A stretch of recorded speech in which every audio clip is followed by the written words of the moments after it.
because of that, unfortunately, I won't be here live tomorrow. I mean, you know, if I had known how everything was going to go, I probably would have scheduled differently. But it is what it is. However, as I'm sitting there, right, and I'm getting my everything in order, and I don't normally stress out about flights beforehand. It's not a stressor, you know. But things are changing on these airplanes, man. There's all new things that I have to worry about. And sometimes, and this is the danger, I think, of viral videos, that they may start making you paranoid. Like, Travis, I'm sure you're not less afraid of bees since it became such a hot topic on Instagram and Jim was sending you all those bee videos. You're probably more afraid of bees. I was going to say, the correct answer would be much more. Right, because you see the damage that can be done. Yeah. You see what happens when they start to swarm together. See, they're everywhere. Right, heights too. I go, you know, I don't know why I'm so afraid of heights. And then I watch these heights videos of these like Russians that are climbing thin poles. And I go, oh, no, I have every reason to be afraid of heights. That's terrifying. What's going on? No, winter is my safe months. Because the bees are dead. Because the bees are dead. Right. Or They're making, somewhere else. They're hanging out in their hives. Yep. Waiting. If there are any bees in my walls, they're dead. They're dead. Yep. But they're in their hives and they're planning. You think they're planning? 100%. They're planning terror attacks. That's what they do all winter. They make honey and they go, yeah, we're going to make this honey. And the humans are going to love the honey. However, what they're going to hate is how we terrorize them every month that's warm. We're not going out in the cold. We're going to stay right here during the cold. They're very smart species. We're going to stay right here during the cold, but once it gets warm and the Joro spiders come out, which they warn us about the Joro spiders every summer, and the Joro spiders never come. Are they the ones they're supposed to just drop from the sky and get in your face? They're the parachute. They're the massive. They go, don't worry, they're harmless. They won't hurt you, except they're huge, like they're the size of your palm, and they parachute down. Yeah, that's exactly right. Yeah, it's supposed to be like the Allies dropping over Normandy. That's right. That's right. Been promising that for a while. It's going to be propaganda pamphlets. That's right. We're on our way. They're coming. The lanternflies came. They warned us about that. No, they did. They did. And now, I feel like we fucked those bitches up, though. Well, I tell you, I feel good about. I feel like I'm raising good American children because every summer we find the spots that the spotted lanternflies like to hang out, and I mean, my kids go to town on them. They go to town on them. I mean, just murdering them by the dozen. It's like whacking day, right? Right, but still, I mean, But it is nice to like be like, hey, listen. You want to kill some bugs? We are supposed to kill them. You're allowed. These are the ones you're supposed to kill. Yeah. It's actually better for the earth if you kill these. I mean, it makes no difference whatsoever. I don't know. I kind of felt like I saw less of them last year than I did the year before. I saw trees that I thought were brown, and I realized it was because they were covered head to toe, root to top, in spotted lanternflies. It looks like... That must be a Westchester Maybe it's thing. a Westchester thing. Westchester looks like Australia after frogs were introduced. Okay. They're just frogs? Everywhere. What were they called? I call them Chazwazzers. Chazwazzers. Yeah. All right. Maybe they figured out that Staten Island, you know... There's just nothing there to get anyway. No, I was going to say, like, you know, we made sure to let them know that they're not welcome. Well, they're not disgusting garbage bugs, so there's nothing to cling on to in Staten Island. They like a natural life, you know? Oh. Okay. Right. Where Paradise. COVID started. Well, yeah, we did COVID too. Yeah, and by the way, interesting new theories about the origin of COVID. Huh? Well, we'll get there. Don't tell Colbert. No. Anyway, well, we did. We told him. He knew. But so the new viral video that I'm worried about is how this plane ride for me could easily become a plane ride from hell. This video, I mean, it's 7 seconds, but it's enough. You just look at this video and all you see, it's somebody sitting in coach. We're all crammed back there together in coach, and it's spanning the entire plane, and all you see, men, women, children, and we'll tweet this video out.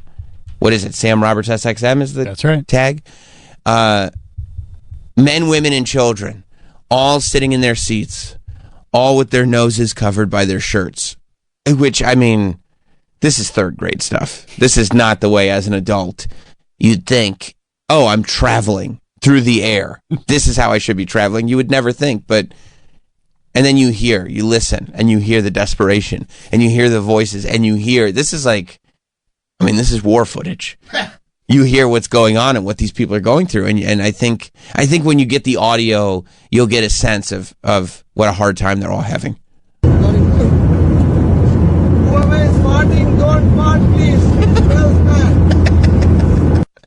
I mean, the desperation. The pure... Like, who's going to say something? I have to say something. Yeah. I get it.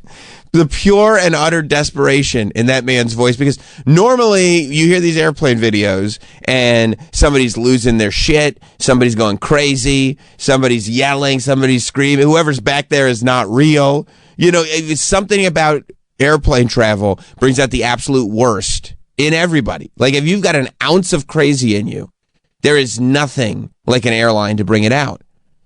But I feel like here, the farting problem going on whatever plane this was has gotten so bad that this gentleman is like, I can't even... He had to speak for the people. He's not only do you have to speak for the people, but it's like, I'm not even mad anymore. I'm sad. The things that we're going through as a community, I can't deal with it anymore. He's just saying, stop farting. He's like the guy who said, let's roll on Flight 93. Right. Someone's got to step up. Someone has to. And he's saying it's not even like, this one's not a personal attack. No, I don't care who it is. This is not like, hey, this is inappropriate. I'm not judging you. I'm telling you, it smells bad. Please stop farting, whoever it is. I don't care who it is, because it smells bad. A lot of the comments I did read are reverting to the age-old rule. Oh, wow. Okay. This is huge. I didn't see that one coming. Oh, Yeah, man. It makes sense. And that's another reason why it's sometimes so difficult to speak up, because there is, and in my experience on this planet, 9 times out of 10, it's proven to be accurate that whoever smelt it did indeed dealt it. That is the rule they're bringing up. And the fact that nobody's saying a word, but this guy is looking around realizing he may not be the community leader we think he is. He may be trying to throw people, for lack of a better term, off the scent. Oh, this is like the mole. Yes, it is. This is Anderson Cooper. Should host a new game show, reality game show called Who Farted on the Plane. Well, let's listen to his voice again. Now I want to hear, do you sense lies or desperation? Whoever is farting, don't fart, please. It's a good reason. Yeah, no, his logic is there. It's a good, but it may, and I do like how okay, if we're gonna break this down, I do like that he at the end gave a reason. Well, it's because it smells bad. Yeah. It's not the sound. It's not because we think you're a bad guy. It's not, hey, you ate something wrong. It's not, we're sick of you. It just smells bad. We don't dislike you as a person. It just smells bad, and we're all dealing with it. Like, he was like, well, if I say whoever's farting, please stop farting, they might say why. Right, and I'll tell you why. It smells bad, and we're all dealing with it. That's why our shirts are above our noses. Everyone's. Okay, but it's the politest way I've ever heard anybody say, whoever it is, knock that shit off right now. Cut it out. And that does lend to the belief that this could be a smelt it, dealt it scenario. Because he may be trying to, under the guise of just trying to get somebody to stop farting, he may be trying to quell angers. You see the way he calms the situation? Like, listen. Right? He's like, okay. Hey guys, we're all dealing with this. Like, just whoever it is. We're in this together. Not me, by the way. Not me. That was not me. But whoever it is. Not me. Not me. Please stop. Only because it smells bad. I'm sure you're still a good person. You're probably really cool. You're probably cool. And by the way, not a smelt it, dealt it scenario. And also, the rest of you look just as guilty, because I've heard whoever denied it supplied it.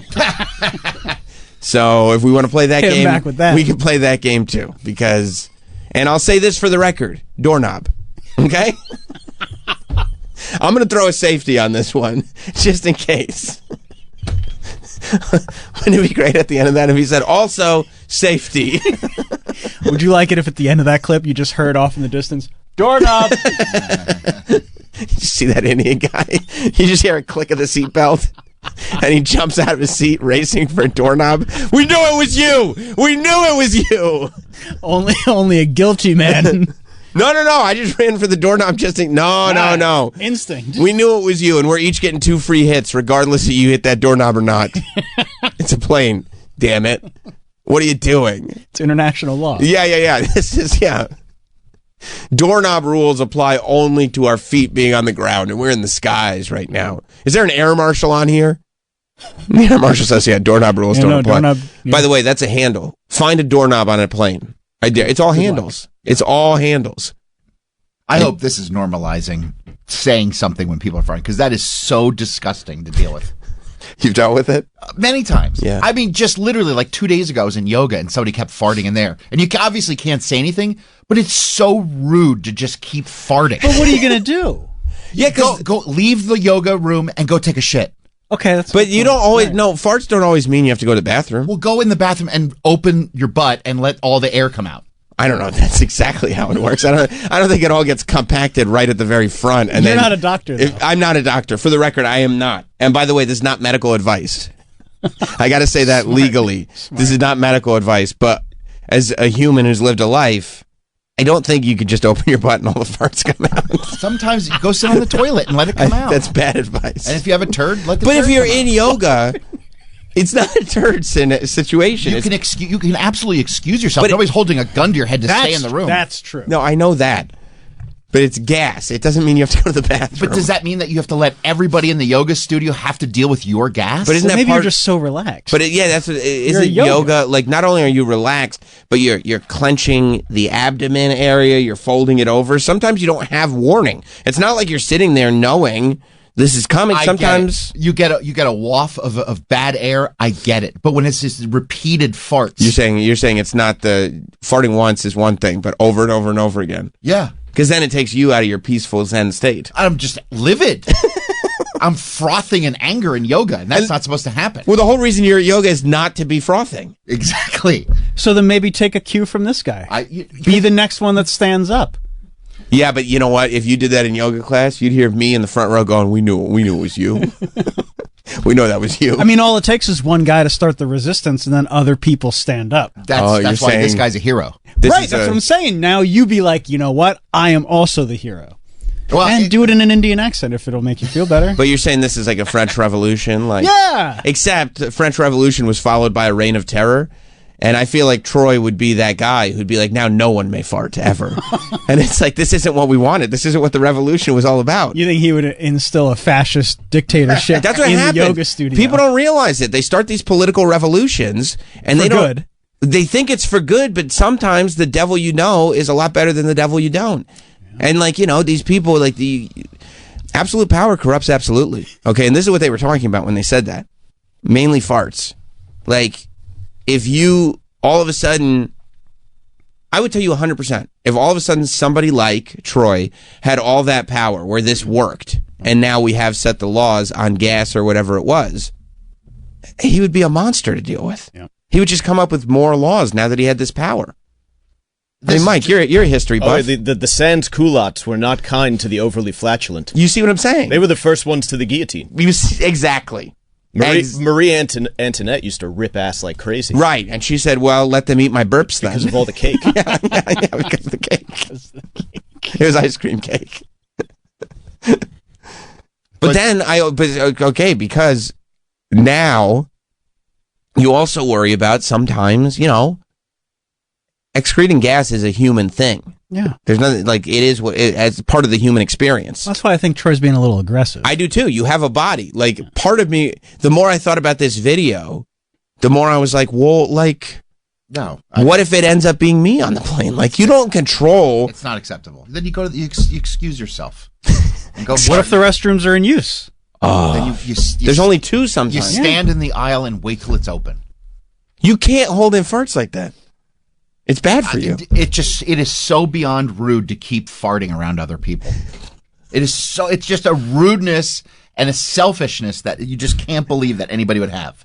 And I get a little fart has to come out. Sometimes it happens. Don't you go to yoga with no underwear on? Okay, what yoga catches farts? No, I'm just saying that that's also rude to have you in yoga shorts with no underwear on. Nobody sees my genitalia. So says you. Nobody sees it. Okay. And everything needs to breathe and move. Well, you probably got a lot of odor coming off of you. You don't understand or realize. I wash my clothes regularly and I shower regularly. Good. All right, good. And if I have to fart, I'll go excuse myself. You will? What if it's multiple times and you just keep having to excuse yourself? If it's one little thing, you just let the little poot out and then you go about your day. But if it's a continuing farting scenario, it's like those are the worst scenarios. And I get it happens. I understand it. I have gas a lot. You do? Sure. I love to fart. But I doesn't sound like it. No. But I don't want to be rude to people around me.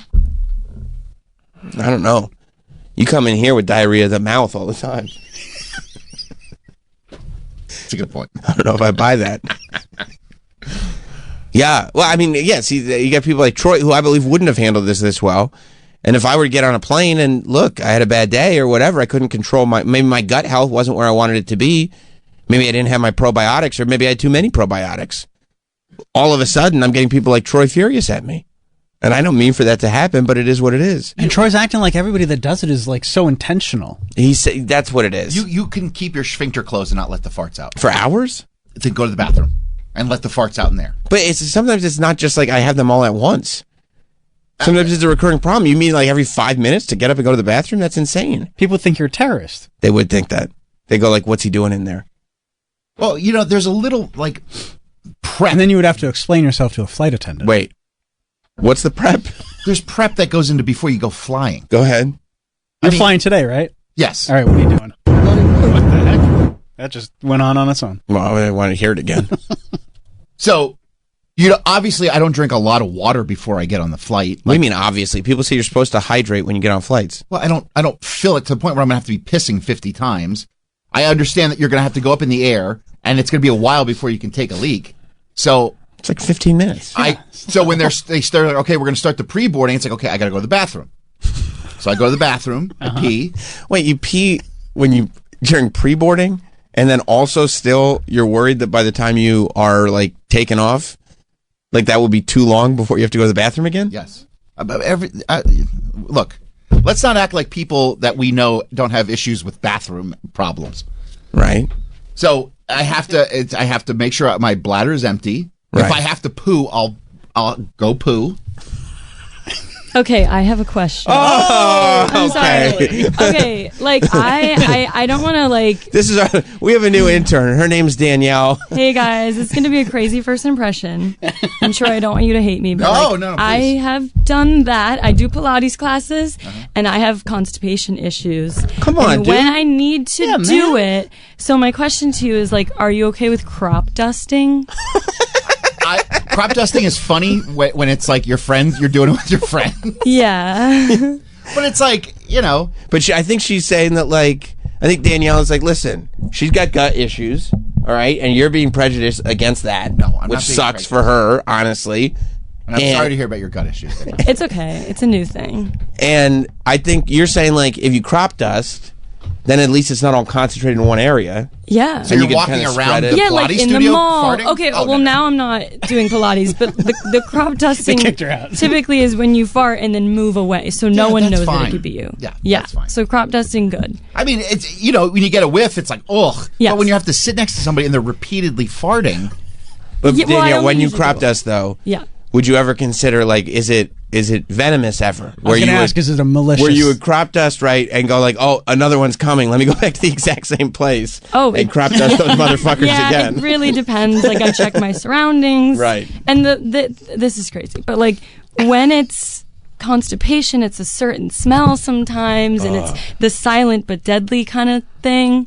So you know it's going to be bad, but you walk. I understand we're all human. Can it you- happens. But can you imagine, Troy, you'd throw a fit. You'd throw a little hissy fit and talk about how impolite, and then somebody as I'm so sorry. unassuming as Danielle would be like, I'm so sorry, that was me. You'd feel like a shithead. If she apologized, she's like, listen, senior I'm citizen having hissy a fit. problem. I'm having a problem with my guts. I'm so sorry. But that's not for her to have to explain to someone like you know what that is? If she's you know what on that an is? airplane and putting her odor out there, Yeah, Then- that's different. Then apparently you get to violate her HIPAA rights. Is that right? No. You get her medical history. She's got to explain herself to you. she's violating my nostril Yeah, rights. no, it's true. You have to assess the capacity. You know what I mean? I would never do it on a plane, but in a What if you big, can help it?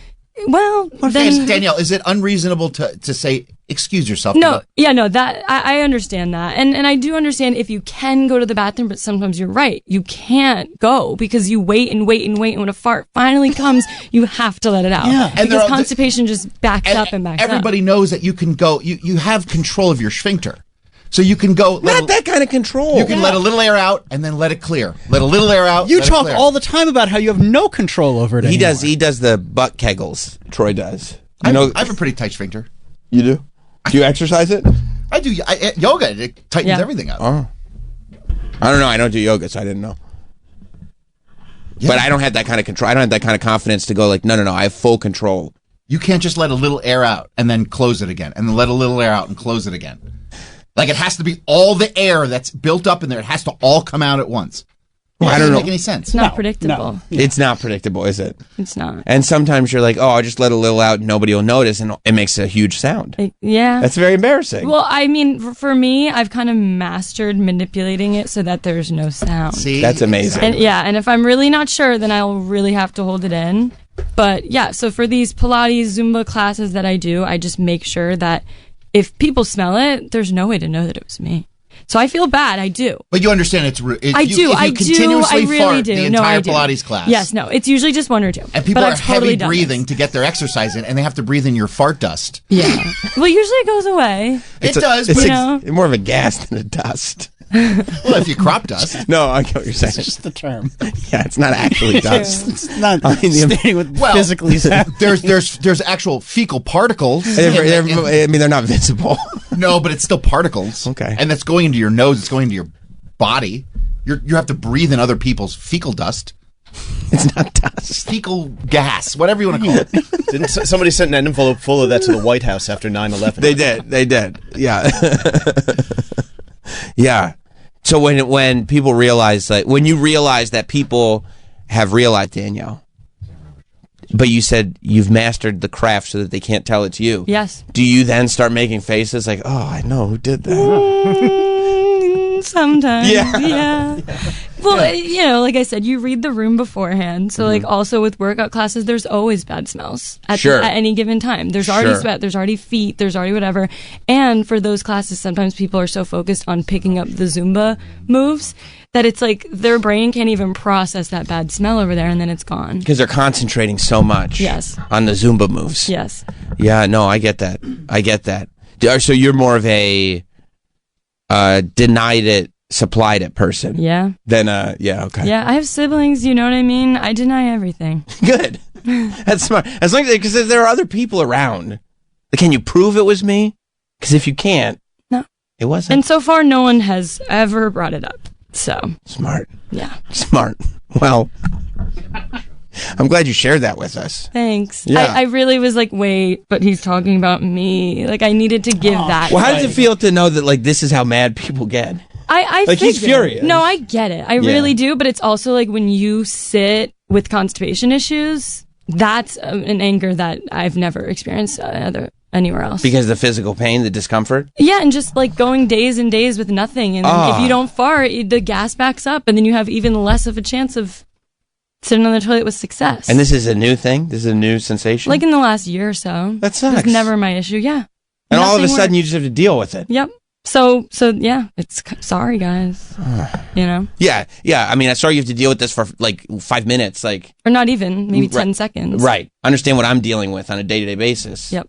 Sometimes it's not just 5 minutes. Sometimes it's an extended period of time. She's You're on dealing an- with constipation. I'm just saying, on an airplane, you're Yes. dealing with No. something- And I would never do that. I would never do it on a plane or a moving vehicle like or a the movie car. theater is terrible.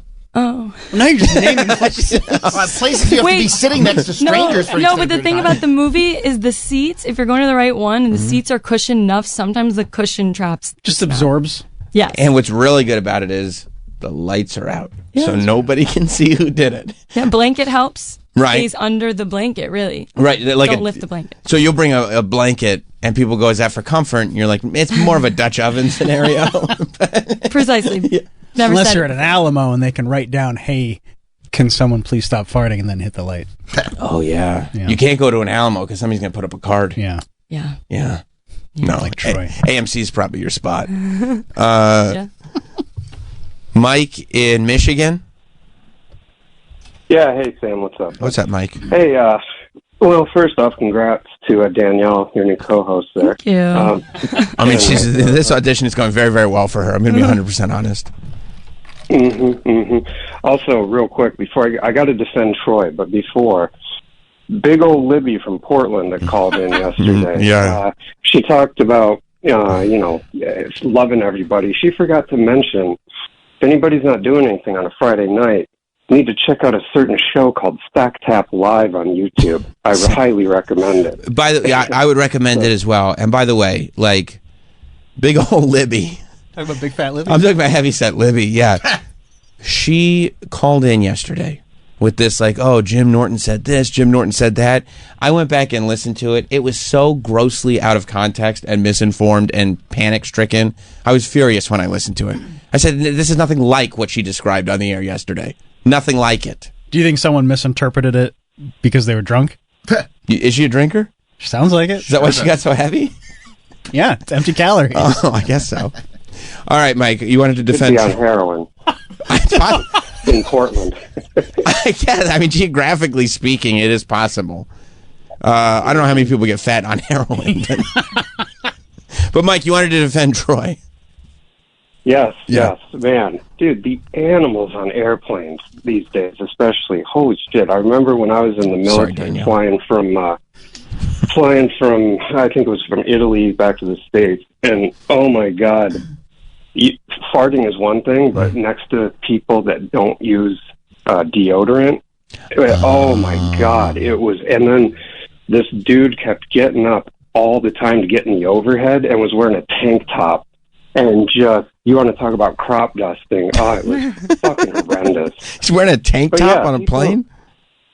Yeah, it just, Oh. God. And then big, unshaved, hairy fucking European armpits. It was disgusting, man.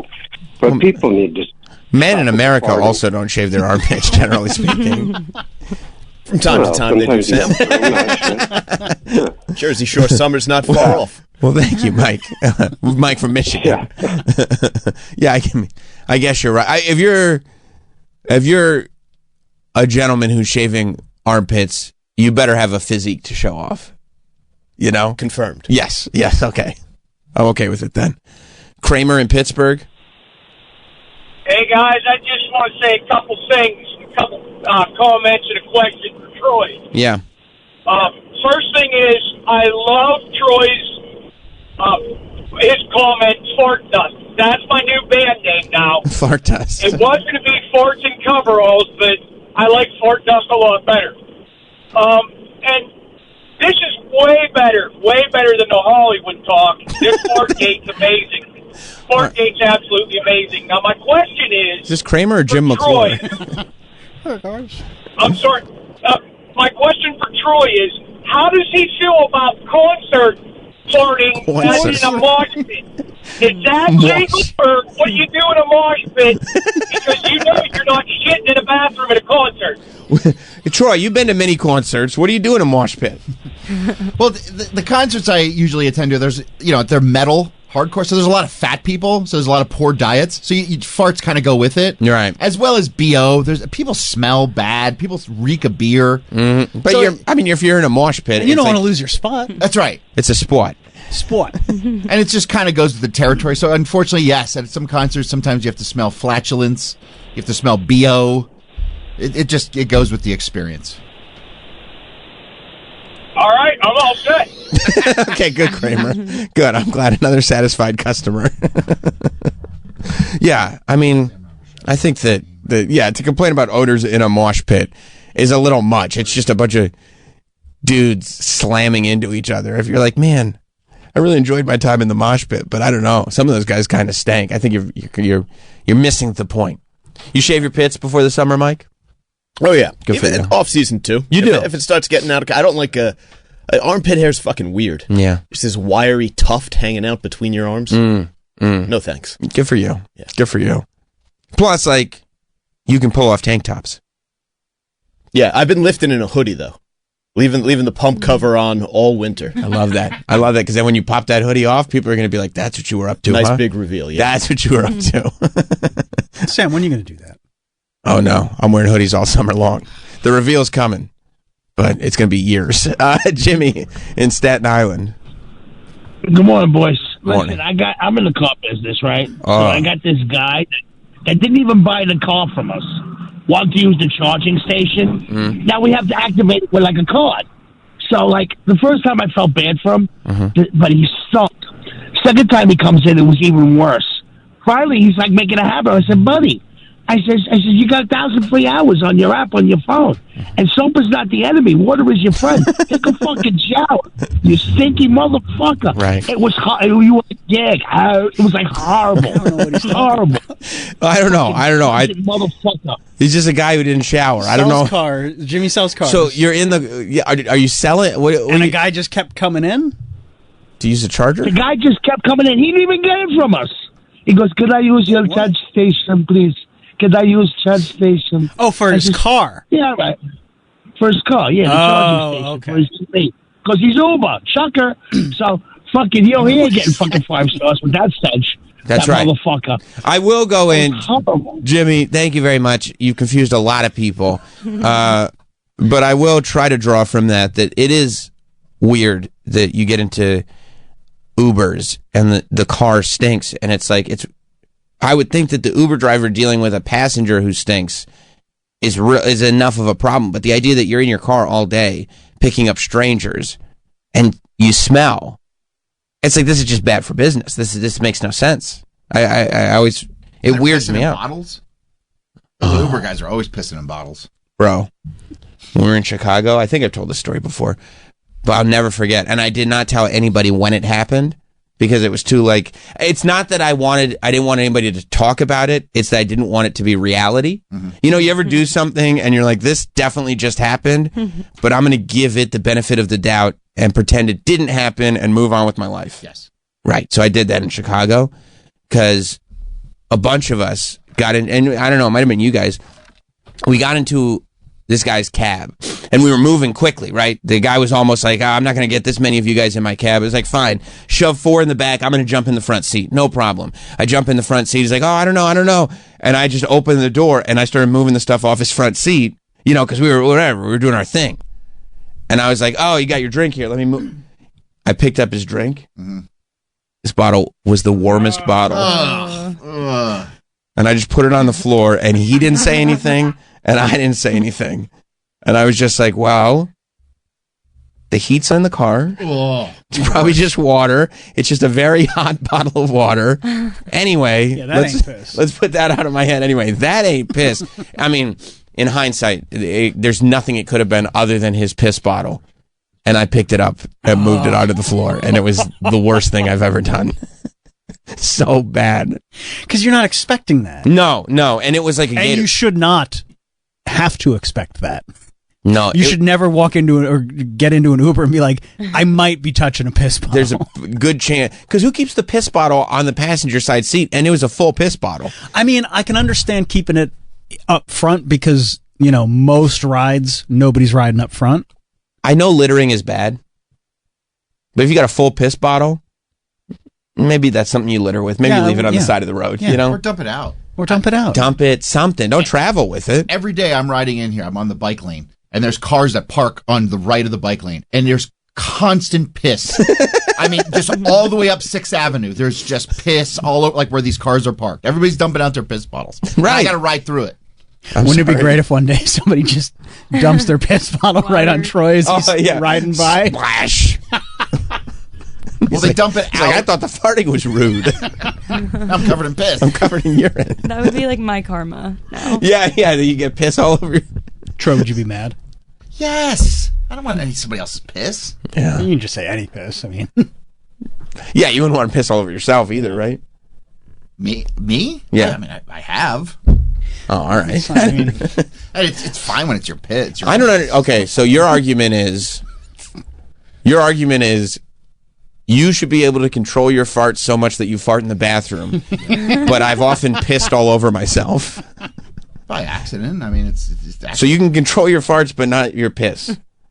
I've said this many times to Sam. I feel like I have a wonky prostate. I'm doing the best I can with it. Doing the best I can.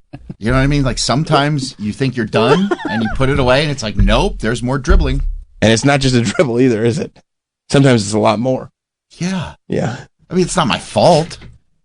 Well, it's not Danielle's fault, and you're still... Yeah, you're Okay, still but mad at her. if I was in Pilates class and I was pissing all over her mat or whatever she's working on, it'd be like, hey, man, your problem is now affecting me. Right. Would you be angry about that? Well, Danielle? yeah, because that requires cleanup. Right. And it interrupts, so that's a little different level, I'd say. Right. And there's Yeah, a criminal, I believe. Yeah. But if you Right. pissed your pants in Pilates, which is possible, you'd smell like urine.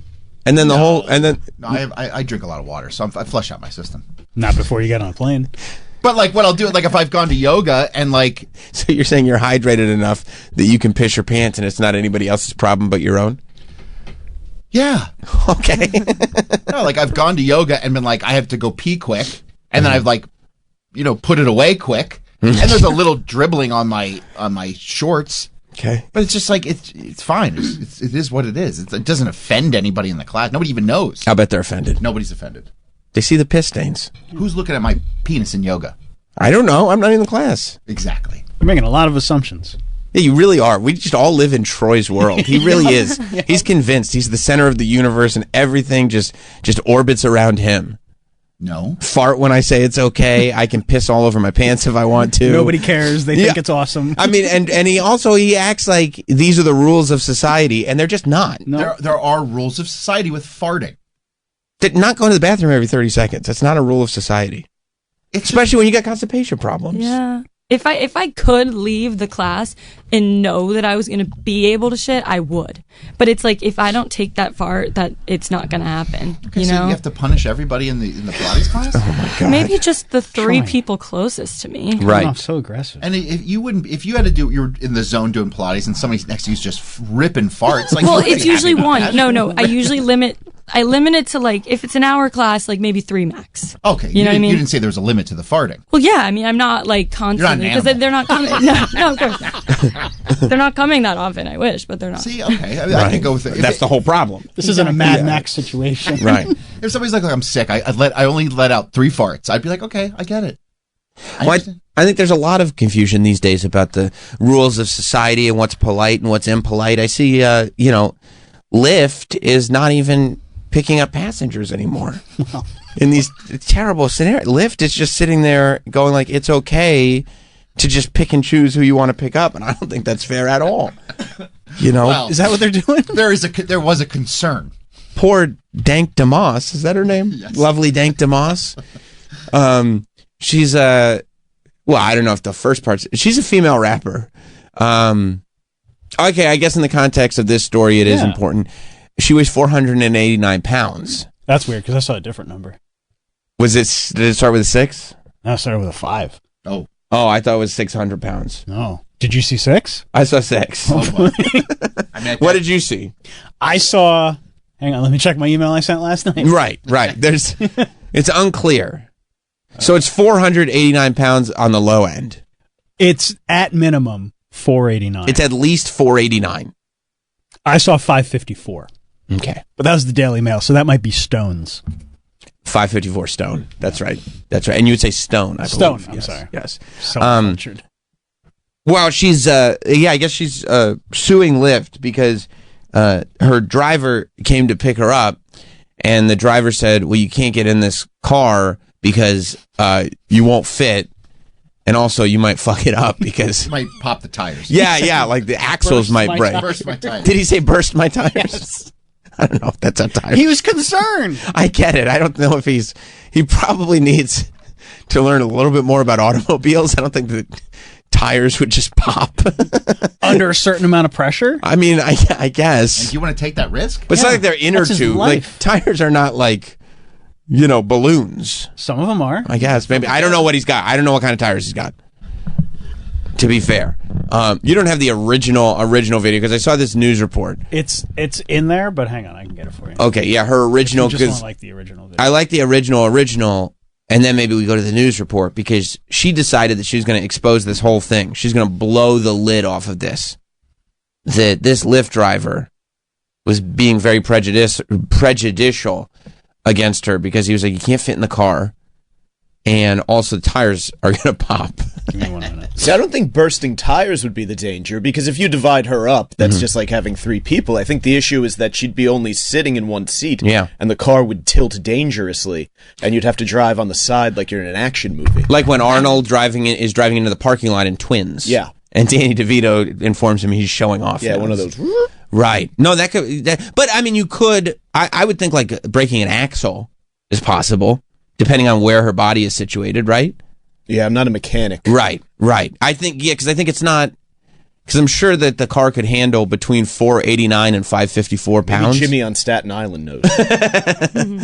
But I just think the concentrated weight would be the problem. So here she is. She posted and said, the Lyft driver denied me service because of my size, which is awful. Sam, you do the same thing. Well, what I did not. Well, she's not getting in a Wrangler. She's not. I go with a step up and the whole thing. Like, I know it's a 4-door, but it's still. It's not like a. Honestly, I do feel like Dank should be probably ordering the Uber XLs. Yeah. Not only because she's a bigger lady, but because for your own comfort. Yeah, she's a superstar. She's in show business. Okay, I wasn't going. Okay. All right. Well, let's see. Got no space in my car is small. I can fit in this car. No, believe me, you can. Yes, I can. Believe me. So, I'm sorry. What am I doing on my money? I'm going to cancel you. You're not going to be charged. So you telling me I can't get in the lift because I can't fit in your car? Yeah, you need to order a bigger car. What makes you think I can't fit in a car? Yeah, I'm sorry. What makes you think I can't fit in this? He's being so polite. So polite, and she's trying to goad him into saying, well, because you're fat. Yeah, like he should be saying, I have these 2 things that were shoved into the front of my face called eyeballs, and that is what's making me think he can't fit into my car. Like, she's filming. Right. And in my opinion, she is trying to get him to say 100%. Yeah. 150%. Like, she's just being very polite. She's realizing that she's got something here. He's saying, believe me, you can't. I'm sorry, you can't fit in the car. Order a bigger car. Trust me on this. This is not going to go well. It's going to fuck up my automobile. Might burst my tires. I don't know that that's how tires. I don't know that would happen. Are you a mechanic? No. Okay. No. Stay in your lane. You're right. Makes you think I can't fit in this car? Because the car is small in the back. My best friend has a Benz that's newer than this that I can fit in. That's the same size. That's a flex. Yeah, I'm sorry, I can't. So you really telling me I'm too big to get in your car? What? So I gotta order another lift. Too big to get in your car. Oh, I thought you okay. And to be more specific with you, I got very tired tires. What I got to do with your tires? Yeah, and you have no space. How you know I don't have no space? He's trying anything at this point. He's like, also, it's the tires. Is the tires? What exactly do I have to do with your tires? The back seat. There's no space. I don't know. I fart a lot. You don't want to be in this car. Right. Okay. All right. Yeah. See you later. I do like the flex though. She's like, my best friend has a Benz, and I fit in that fine. I think Benzes are bigger than, what is that, like a Toyota?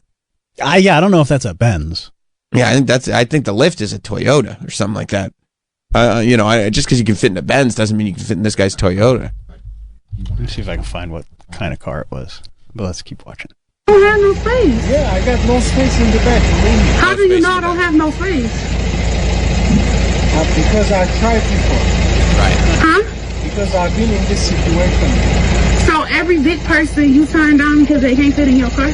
Yeah, because they need to order the Uber XL instead. No, I don't never have to order an Uber XL. Come on. Then I'm really sorry. What's your name?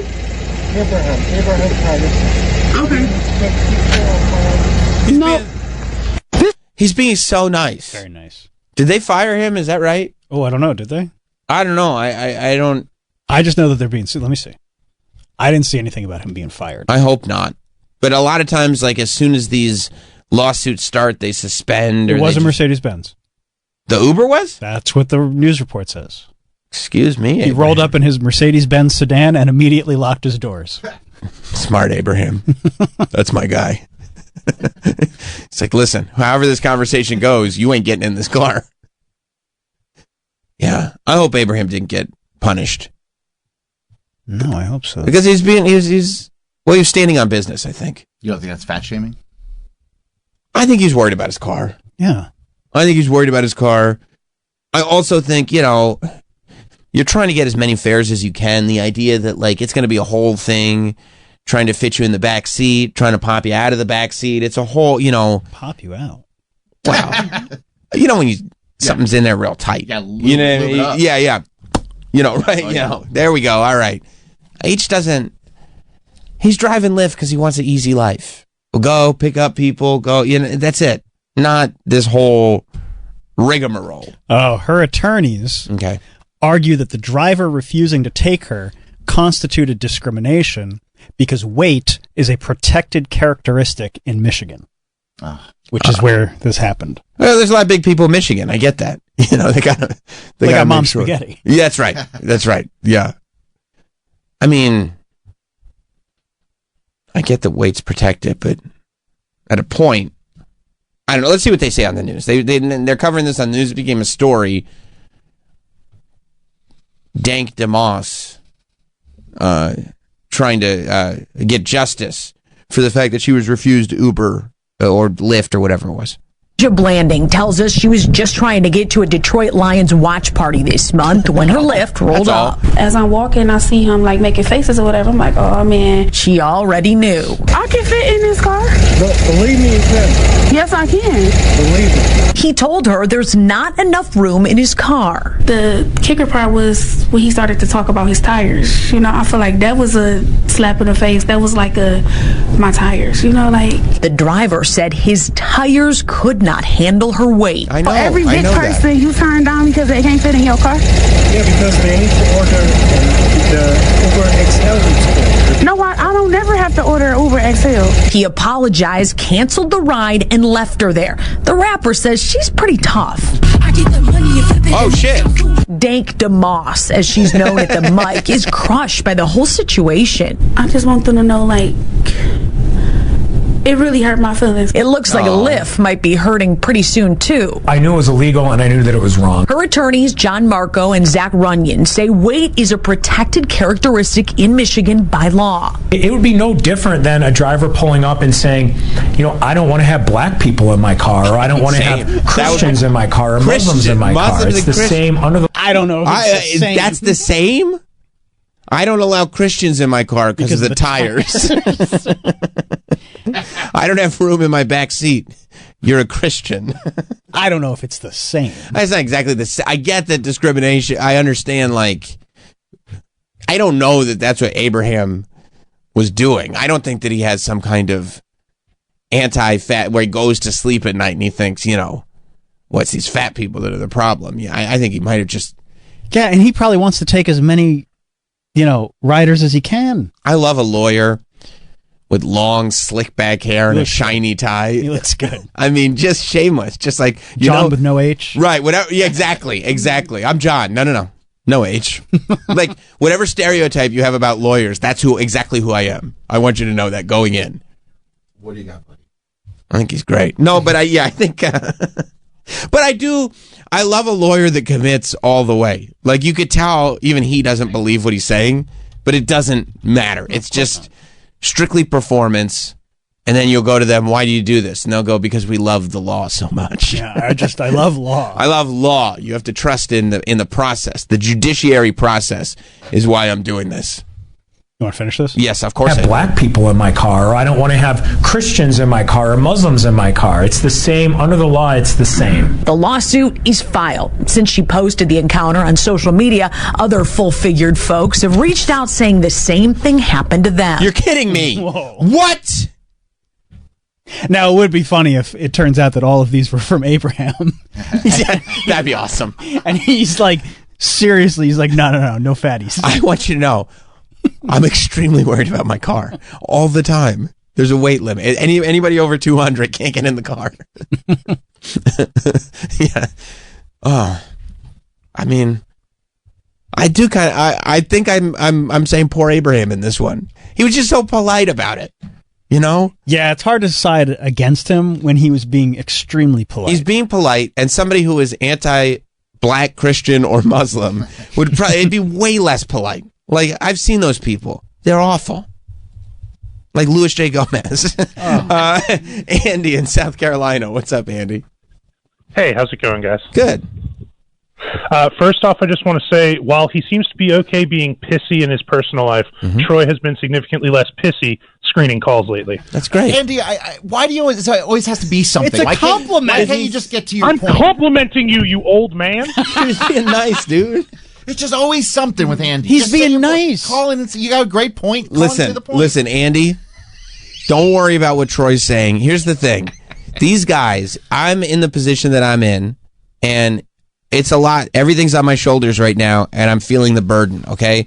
And what these guys around me try to do is they try to take shortcuts, and they try to get away with stuff. They know I can't see everything. Don't lump me in with Troy. Well, I'm just saying, I need my people out there, okay?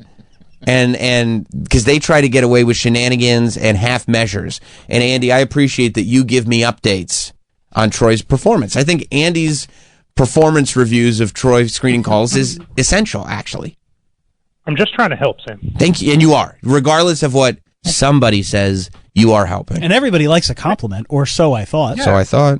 Troy seems to get the maddest when I call in to compliment him, but Seriously. can I get to my original point? Because I it's don't want always to distract you. backhanded, Andy. There was nothing backhanded about that. Troy, could you let him get to his original point? Sorry. The caller. Jeez. I didn't realize it was the Troy Hinson show. Apparently, this guy smells blood in the water. He goes, okay, if we're making changes. It's everywhere, apparently. Yeah, that's right. So Abraham's biggest mistake here was he could have just driven away and canceled the ride, and he would have just been a dick of a Lyft driver. There's no way she was making it very swiftly to the car, so he had at least 150 trudging feet to see that she was coming to the car, where he could have just canceled and driven away. Yeah, he probably sat there for about 25 minutes waiting. Yes. Also, to the tires popping because of weight, there's a really simple experiment that we can do to solve this problem. Okay.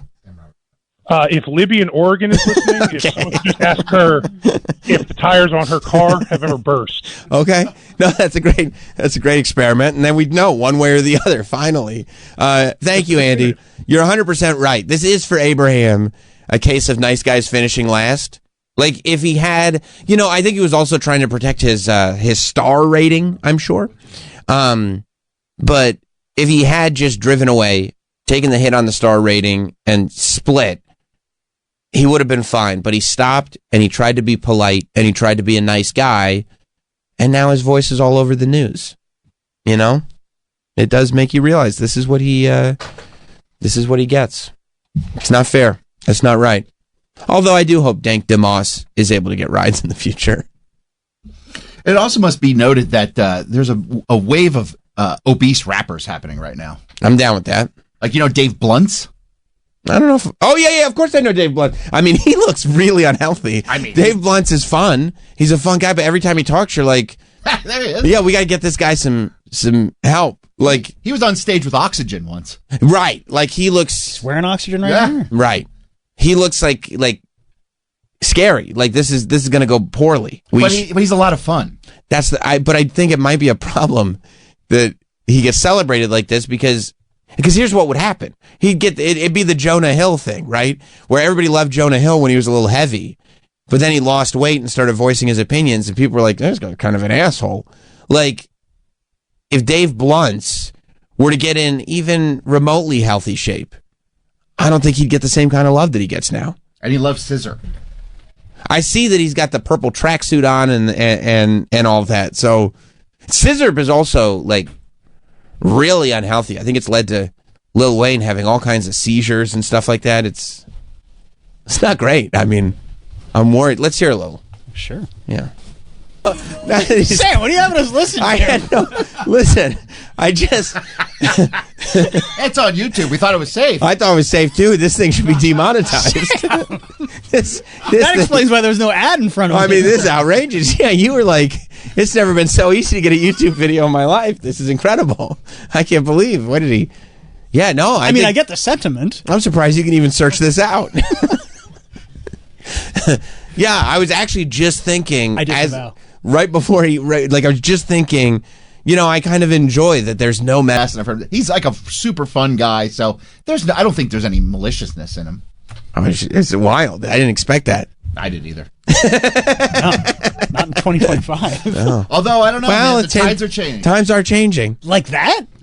Bro. No, there are some people that are really leading the charge, I guess. Words are coming back. Hand gestures are coming back. Man. I knew some words were coming Troy's back. about to hit a renaissance. Troy's going to go to HR and be like, no, you don't understand. Have you ever heard of Dave Blunt? Could I play this for you real quick? You can actually do all this again. No, it has 3.4 million views. Yeah. It's okay. Yeah. I saw Elon making that gesture. Well, that was fine. Well, I think actually, as it turns out, a lot of people had a problem with it. Oh, yeah. To the point where he had to deny that was even the gesture. And it's crazy how many people were defending it. Yeah, it's like they were like, that's not what that is. That's not what that was. It's like, of course it was. Maybe he didn't mean to do it.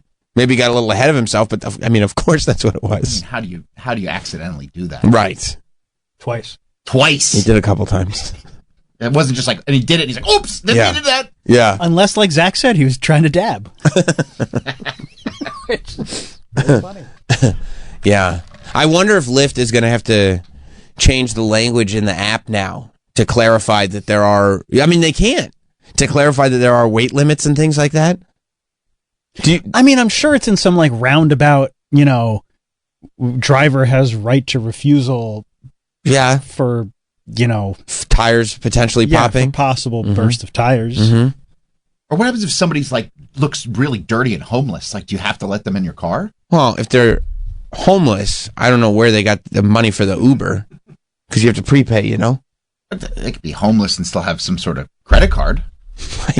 I guess. Where are they Ubering to? Somewhere. I don't know. Yeah, I don't know if that comes up that often. Place where you drop off all the cans. Exactly. A homeless guy. You got to get back. Yeah. It's like, you got to take me to the recycling place. How do you think I'm going to pay for this Uber? But I don't know that would be a very good business model. Well, I collect cans for nickels, but then I Uber to the recycling place. Generally speaking, I about break even. Well, you can use a mail truck, but not everybody has access to one of those. Right. And sometimes it doesn't work out financially. That's true. Right. Yeah, no, I think homeless people still travel by boxcar. You get on the back of the boxcar. Or rickshaw. Right. Well, I don't know if they go by... Well, they pull them sometimes. Sure. Okay, here are the anti-discrimination policies of Lyft. Reports of... refusing riders based on any of the protected characteristics. Okay, here are the protected characteristics, okay? You can't discriminate based on any of these, okay?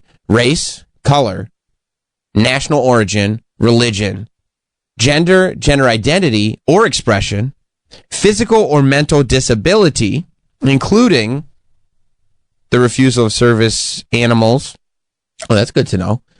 Or mobility devices, medical condition, marital status. Sorry, singles only. It's a ladies' night. Age or sexual orientation. So it doesn't specifically say weight, but medical condition is open-ended enough. And weight, as John the lawyer said, is a protected characteristic in Michigan. I love the idea of an Uber driver going, no. If you're married, this ain't your ride. We got things to discuss. Huh. Lyft and Uber drivers can decline fares. Okay, safety concerns. Yeah. If a driver feels this is what they can do. If a driver feels unsafe, they can decline. Okay. Which makes sense. Distance or destination. Oh yeah, they hit me with that in the suburbs. We don't go to the city. Oh, really? Yeah, but don't they have to accept? Don't they know where you're going before they accept the fare? I don't think so. No, really? No, they've hit they hit people leaving the Not Sam studio. Yeah, it's annoying. I always assumed that like if you're accepting a fare, you know where the person's going. I think you know where you're picking them up, and then when you get them and they're in the car, then you see where they're going. Really? I believe, Yeah, because the Uber drivers have. That's kind of shitty. It doesn't make any sense. Yeah. Passenger ratings. If a passenger has low rating, okay. Location, which I think is the same as this. Oh, driver's far away. Okay. Ride type. Personal reasons. Driver may decline rides for personal reasons, including needing to take a break or attending to personal matters. I mean, that seems open-ended. Okay, what about that ride type? Drivers can refuse to accept rides that require them to transport okay, more passengers or items than their vehicle can safely accommodate.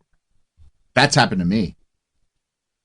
What are the items? Well, if my fiance would have like a cooking event. Where she has all this stuff. She has a blender. She has all this stuff, and they've pulled up and seen all this stuff, and they're like, "No, we're good. Sorry," and they've left. Well, what? Was it going to fit? It could have fit. Right. They were just being. They're being an asshole. Okay. Well, now you sound like Dank DeMoss. Yeah. Trust me, it could fit.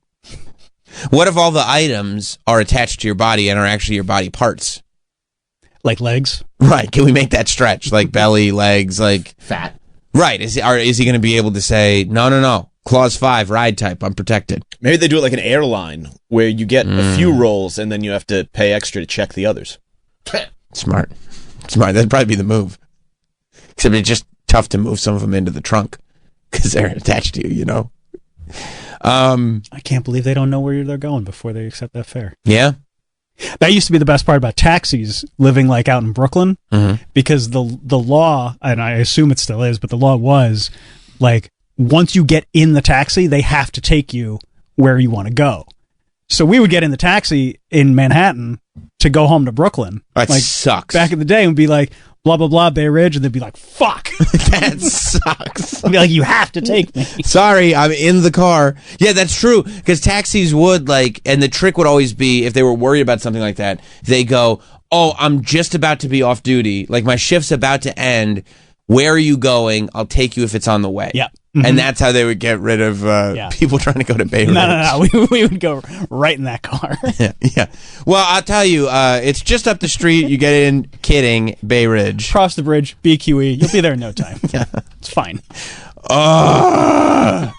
Taxi drivers have just asked, they've rolled down the window and I've hailed them. They're like, where are you going? Well, yeah, because they don't want to go to Brooklyn. And I'm like, I'm going here. And they're like, nope. And they just keep going.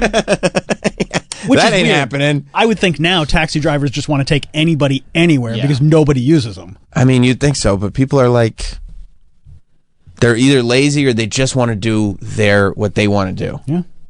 You know? They want they can just pick up as many smaller fares in a shift as possible, and I'm sure it's way more profitable than having to drive to Bay Ridge or something. I mean, I would tip well. Would you? Yes, I'm a good tipper. Even back in those days? Back in those days, absolutely. Okay. Yeah. Never got the cash cab, but what are you going to do? You were trying to. That would be awesome. That was a funny thing when Cash Cab was a popular show, to get into a regular cab and ask if it was the Cash Cab. Are you Ben Bailey? It was just a fun prank. Is this the Cash Cab? No. Oh, no, okay. Man. All right.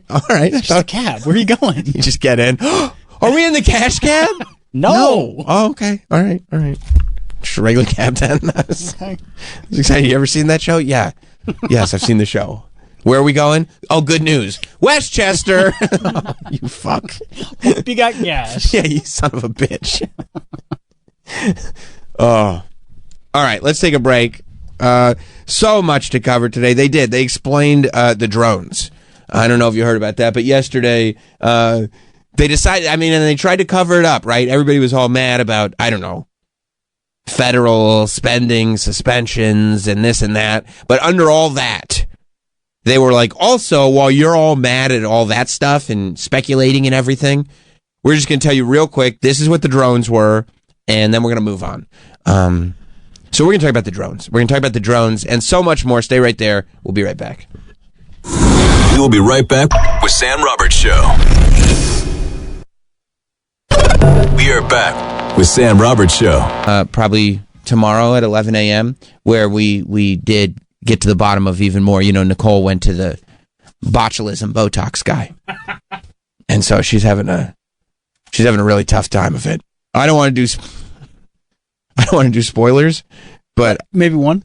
You want one? Yeah. Okay. Because I'm pretty busy. So they're trying to figure out if there's a lawsuit, deal with lawyers, do the whole thing, and rightfully so.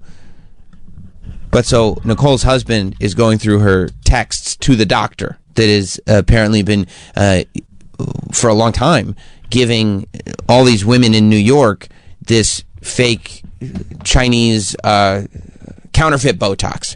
And it's this counterfeit Botox that can lead to botulism, that can lead, there are health defects, and it really explains why last year, out of the blue, Nicole went wonky-eyed, started losing her vision, went completely cross-eyed, had to wear an eye patch, then had to wear Milton's glasses from Office Space for a while. This is what's happening. This is the guy, right?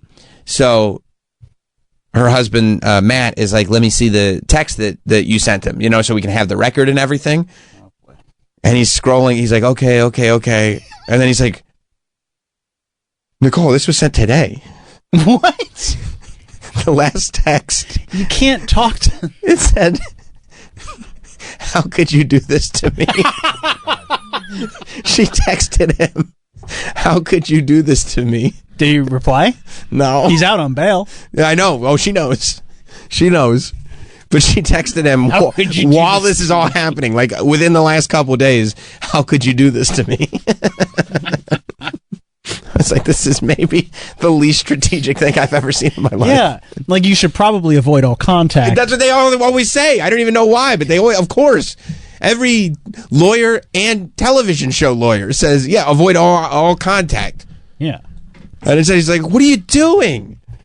This is sent today. It says, how could you do this to me? Was Matt Biggins upset? He was furious. He didn't understand who he's married. Because he's a smart guy. Yeah, of course. Of course. Yeah, it was the same, befuddlement of when Nicole walked in here and was like, oh, Hawk 2 and those meme coins. Pretty impressive what an entrepreneur she is. It's like, what the fuck are you talking about? So you got that to look forward to. New satisfying episode coming to YouTube and all podcast platforms tomorrow. But today we've gotten another Trump day one promise.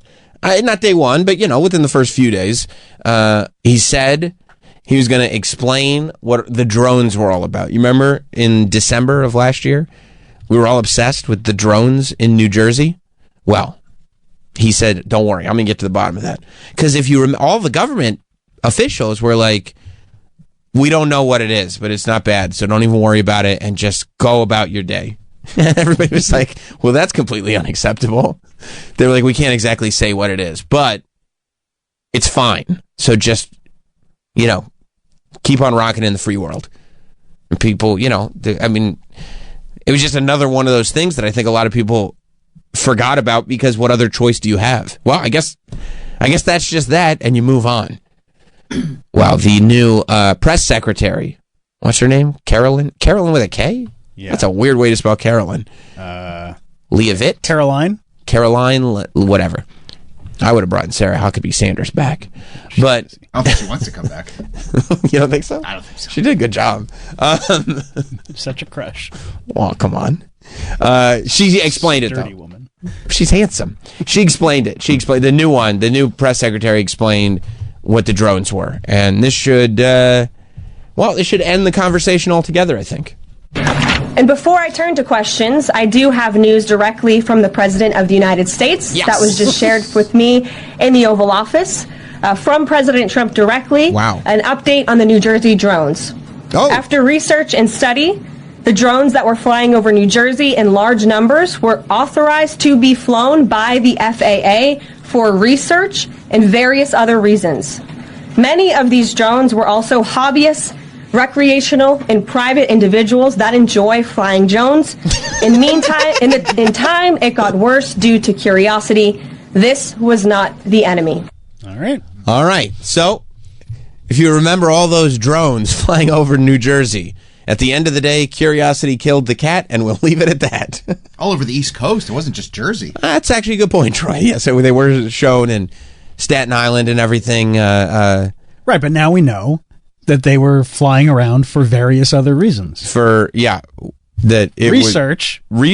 won't tell you what that was. some research. Just research. Nondescript research, various other reasons, and also by hobbyists who, quote, enjoy flying drones.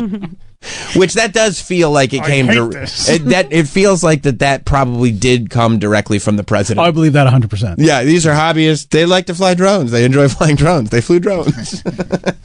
So yeah, I mean, Troy, you thought it could be something nefarious. After that explanation, you must feel like a fool. I mean, they kind of cleared all that up, didn't they? It's funny, like the way he's talking, the way Trump was talking beforehand is like they know what it is. Like, tell them. Yeah. And then he comes out, and then he was like signing executive orders, and somebody asked him about it, and he's just like, "Oh, we gotta figure out what that is." I forgot. I totally forgot. You totally forgot how annoyed you were that they knew what this was, and then all of a sudden you're like, "Oh, we have to figure out what this is," and then it's like this like milquetoast statement of like, "Oh, it was FAA approved," and right, which it's like, why wouldn't you have told us that when it was happening? Yeah, you could have said this months ago, a month ago, 2 months ago. I probably would have considered saying it before. Hey, everybody in Jersey, everybody, just so you know, there's going to be a couple SUV-sized drones flying around. Those are ours. They're just, doing nondescript research in various things. And I believe there's reports that their drones are flying over Air Force bases and all sorts of like military things and research. Various research. And they were like, we don't know what they are. And all of a sudden it was like, oh, that's FAA. Well, it's just like we know exactly what. No, they said, I'm sorry. We said we don't know what they are. What we meant is you don't know what they are. We misspoke there. It's just the wrong pronoun. Yeah. So this was not the enemy. Good to go. We're done. Thanks. Perfect. And everybody, all the UFO people are annoyed. Well, of course, because it doesn't make any sense. Why are you annoyed? You. Because I don't think that they're telling the truth. Of course they're not. Various other reasons is not a reason. It's also like, for this to come out, for them to say, well, I'll tell you what it wasn't. It definitely wasn't enemies from China. Also, that Chinese AI company is pretty good, and we're glad TikTok is still around. But these are all three unrelated things, I mean, various other things. People are, it's like, I can believe you that it wasn't an enemy, but you can't just say, don't worry, it was nothing bad. Please stop asking. Well, a lot of people are going to stop asking now. I think so. Well, the explanations, we told you. Nondescript research and various other things, as well as people who like to fly drones. I mean, I would have been shocked if 1 week into the presidency, he comes out and he says, there's interdimensional beings, and they're starting to surface. You think that the drones could have been interdimensional beings? You're asking me what I think personally? Yeah. I think that there are, as I've said last week, there are interdimensional beings that are starting to come, that are starting to reveal themselves, and the drones were like a way to be like, oh, this is a distraction from what's happening. Travis, interdimensional beings or various other things? Various other things. Okay. However, two different sides of the coin. Interdimensional beings could fall under various other things. I guess that's true. I guess I forgot that various other things is a wide enough net that it could be literally anything. Anything. Right. We're just saying it's not an enemy. Other than that, it could be literally anything else. It's not the enemy. But now you've got your answer. We can stop talking about it at all. I mean, didn't the previous administration didn't take any ownership of it at all, right? No. Right. And even local governments were like, we don't know what it is. Federal governments were like, we don't know. Yeah. And now they're like, yeah, we knew the whole time. And that's fine. It's fine that we knew all the time. Also, don't worry about what the actual reason is. We're telling you we knew. It was, what were you researching? What is this, the question hour? Yeah. Enough. What is this, a press briefing? Yeah. I believe in this press briefing, she said, like, we're going to do everything we can to tell the truth and blah, blah, and then they come out with, like, some bullshit. I love that. They go like... So you're not believing... Believe in this woman? Yeah. No. This woman. That came directly from the president. Whoever this woman is. Well, the new press secretary. We're just right, but that's a direct quote from the president, from Dear Leader. I mean... Your guy. Your man. My guy. Your bro. Your big homie. You say Trump has never told a lie? No. Not that I know of. Yeah, I can't think of one. I'm searching. I'm up there in the old brain right now. I'm searching around. I'm coming up with nothing. Not once. I mean, look, this is a big story that. No, it's not. It's hard. It's going to be really hard to tell the truth about what's happening. She just did research and various other things. Yeah. Okay. Case closed. Case closed. Not an enemy. Let's move on to the eggs. Chris Cuomo didn't like this answer. No. Who? Chris Cuomo. You're talking about News Nation? Chris Cuomo? Oh, I thought you meant disgraced CNN broadcaster Chris Cuomo. No, you're thinking of Jim Acosta. Jim Acosta. Trump tweeting out, "It's good that Jim Acosta is gone from CNN." Oh. Can you imagine losing your gig and the president of the United States is like, "Oh, this is good news." He's happy about it. It's fucked up. Chris Cuomo is not he buying had this. Jeremy Corbell on last night, and they're like, is Jeremy Corbell the UFO documentarian guy? Yeah. And they're like, he likes to put himself in the movie. Oh yeah, yeah, he likes that. Yeah, he loves being the center of attention. Yeah, but he did Chris Cuomo. Oh, he'll do anybody that asks. We should get him on here. Yeah. He went, yeah. I mean, he's a little bit of a goofball. Are you worried that it won't benefit your case?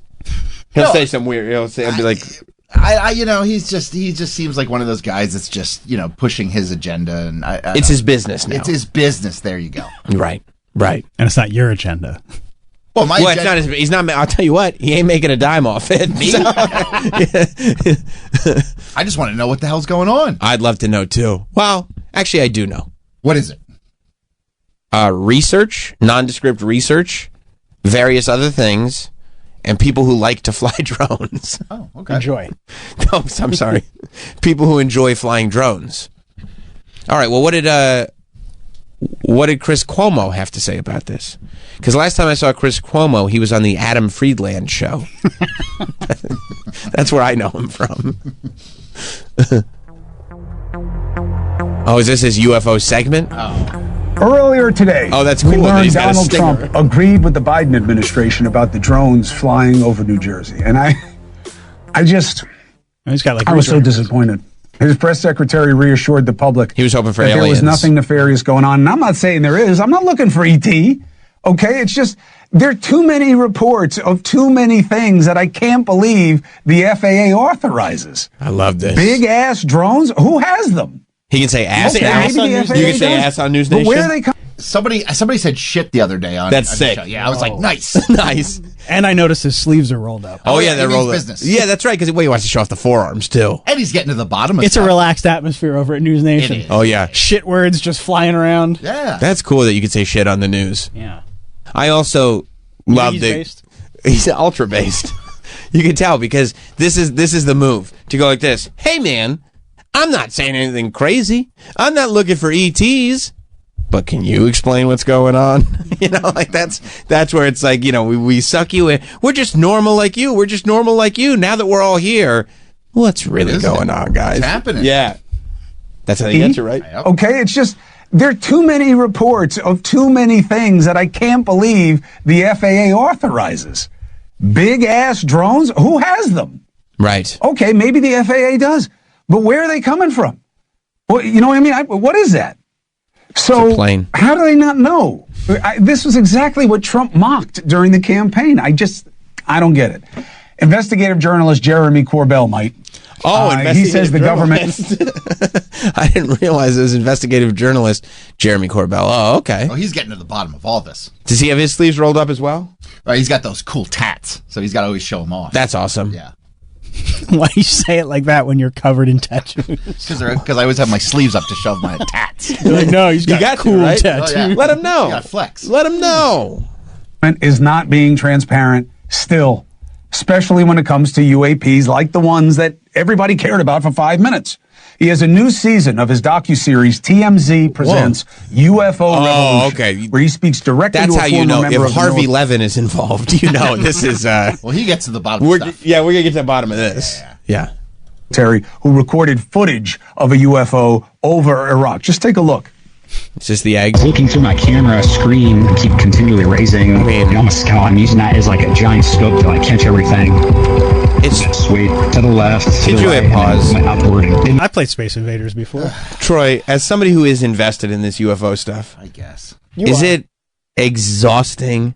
Like more of this night vision green footage that nobody can make anything out? So stupid. It's so annoying. So stupid. And every time they need a new doc, like I'm talking 4 or 5 times a year, there's new night vision green screen footage. It's new footage. There's the dramatic music. It's same formula over and over again with the same bullshit information. It's horseshit, isn't it? It's horse shit. Yeah, it's frustrating. It's why I just I want to tap out. Like I just can't put any more thought into this because it's nonsense. Tell me what's going on. Quit the dramatic music. Quit the night vision bullshit. Tell me what's going on. That's right. But then when they do tell you what's going on, you don't believe it. Well, they were very non-specific about what's going on. You go straight up, but it veered a little bit, almost like a back and forth motion. Let's skip this preview clip. What's this guy doing? I knew it wasn't right. But when he finally gets zoomed in and you see the shape. All right, can we get to the... Thank you. There's so much anecdotal evidence about things. We love anecdotal evidence. Oh, yeah, it's all just hobbyists. And investigative journalist and co-host of the Weaponized podcast, Jeremy Corbell. I got to tell you, handsome. What? Nice. Okay, Chris. Okay, Chris. Shoot your shot. Yeah. Shoot your shot, Chris. I am. There you go. And by the way, let me tell you something about Jeremy Corbell. He is not immune to flattery. No. This guy, he lit up like a jack-o'-lantern. How you doing, handsome? He's like, oh. We're going to talk about UFOs, but let me just point something out real quick. Yeah. You looking good. He's flirting. Yeah, what are you doing over there? Good looking? Oh, me? Oh. You're fine.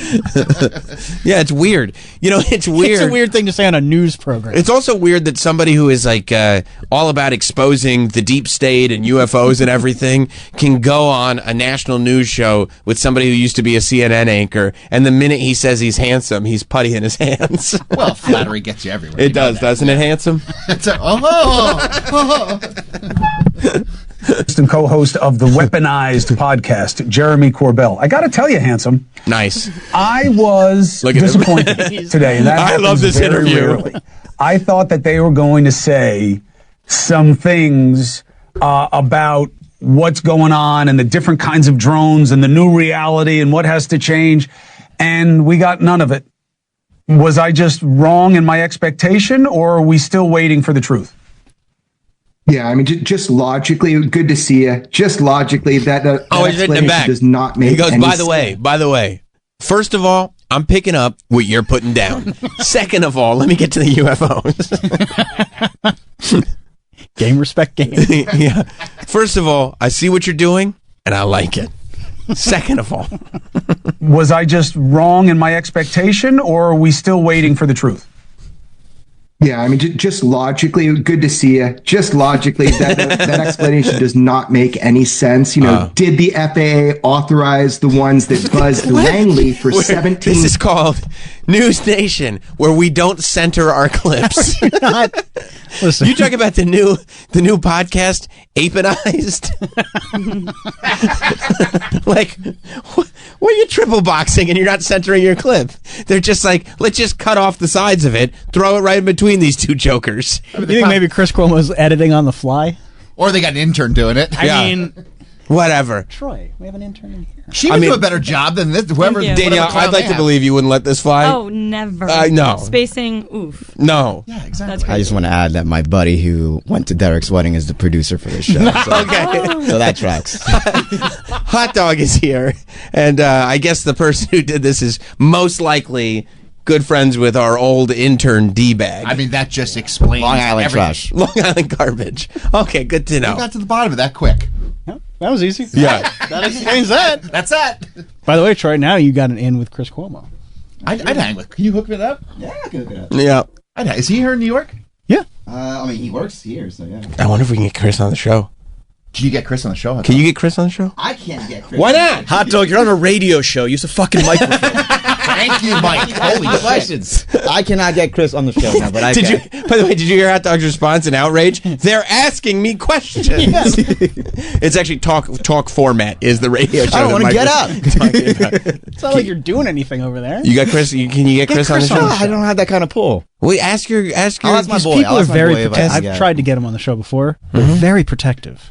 He did Adam Friedland show. He can't do our show. Adam Friedland's center left. We'll be center. We're leaning more center left lately. We can trick him. We can tell him it's like some other show. There's no trick. It's just the show. Like, what is he like? Gotcha, Chris. Now you got everything to answer for. How about watch him every night? I'll work on it. He's got a huge fan right here. Reach out to Derek. I like him too. You like Chris Cuomo? Okay. Yeah, pretty So well. Okay. I'll tell him we got 2 fans. My mom would freak out. Like, Okay. Danielle and her mom. Hook it come up. on. I'll see what I can do. Hot Dog, make a good first impression. Yeah. All right. Yeah. I'm going to go sit down. Why? He's tired. Tired. Why are you tired? Well, he's put all his effort in for the day. It's 9:30. You didn't even get to work yet. Hot dog. I'm gonna go sit down. I've been working. I worked until 1 a.m. last night. I'm tired. No. Sit down. Thank you. I don't have to explain myself. Sit down. Sit down. Oh, him sitting there, I hope I have to fart. Talk about farting. Oh, now. Test it out. See how it feels. Danielle, if you start to feel anything, just pretend you're fixing something in that corner. If you crop dust him, I will give you a high five, Danielle. Whoa! And she's been looking for that high five. Let's get some beans in here. Okay. We're making progress. High five. High five. Troy is so bad with What? with money. Like, a great offer for someone is a high five. An outrageous sum to offer to do something humiliating is $1,500. They'll never come up with $1,500. You tell me, if our intern Danielle didn't walk by Hot Dog and just crop dust him, you wouldn't think that was funny? I would think it was funny, but I'll probably give her a high five either way. But I wouldn't announce that as the prize if you do. Well, what do you want? I'll get you some chomps from downstairs. You like beef sticks? Let's go back. No, thank you. Not for a fart. Good for you. Let's go back to. Let's see what. I'm gonna buy her farts. Let's see if there's more flirtation, or if we're gonna get to the bottom. Oh, there's gonna be more flirtation. What's going on here? Yeah, I mean, just logically, good to see you. Just logically, that explanation does not make any sense. Did the FAA authorize the ones that buzzed Langley for 17 nights in a row, or the untrackable drones that infiltrated 3 U.S. and UK air bases for weeks? Why were the drones not affected by anti-drone technology? Did the FAA issue flight restrictions if they authorized this? If these were approved tests, why did the FAA, DOD, FBI, or anybody else, why didn't they tell us that for months? It's an absolute whitewash. It's sad to hear. I was disappointed we didn't get any true answers this time. Wow. Not a single, all the pod people and all the real truth seekers who are anti-legacy media, not a single question, because they think that people like you are tinfoil hat kooks, and this is beneath the dignity. Who's he talking? I don't understand. He's projecting through Jeremy. Well, I thought the anti-legacy media people were also. So there is pro-legacy media, there's anti-legacy media, and then there's also tinfoil hat people. Correct. Because I thought they used to say that the anti-legacy media people were the tinfoil hat people. Not anymore. You got to keep up. It's changed. Oh. And that press room's about to change too. Oh yeah, they're letting Theo in there. They said, right? Anybody? Yeah. Social media. You got a podcast. You Influencers. What about if you have content creators? What if you have a big kind of wrestling podcast? Yeah, I think you could apply. You can apply. Yeah. I'm gonna say when I saw that, when he said we're open to podcasters and social media people and everything, all I could think about was lazy eyewitness news could do a lot of good in the White House press room. I mean, do you understand? Interrupting a White House press briefing to insist upon once again asking about the Epstein homicide. Oh, we are waiting for documents to be released. Well, and who's going to hold their feet to the fire on that? Lazy eyewitness news. That's right. I mean, we do work for a big company. You could apply for it. I don't see why it would go. What could go wrong? I mean, I was going to suggest sending Nico, because I know he has questions. Nico. I'd like to know what the administration would do for a free prize. Okay, that's a good one, too. Or maybe we send old baby Frankie. Hork Roller Taylor Ham. That would do a lot for me. So that, so I think we catch the gist. I think this is now where they've set up the premise of the interview, and they'll just keep repeating that same point over and over for the next 7 minutes or so. But did you see what Mick West said? He was pissed because that is correct, but they're also saying that it was also planes and helicopters. Right. Mick West said it was, not only was it bullshit like they said it was bullshit at the press briefing, but it was even more bullshit than that. Like, he's like, we didn't disprove it enough. He said, is that the? I don't know, you tell me. Is it this one? 13 hours? Yeah, that's got to be it, right?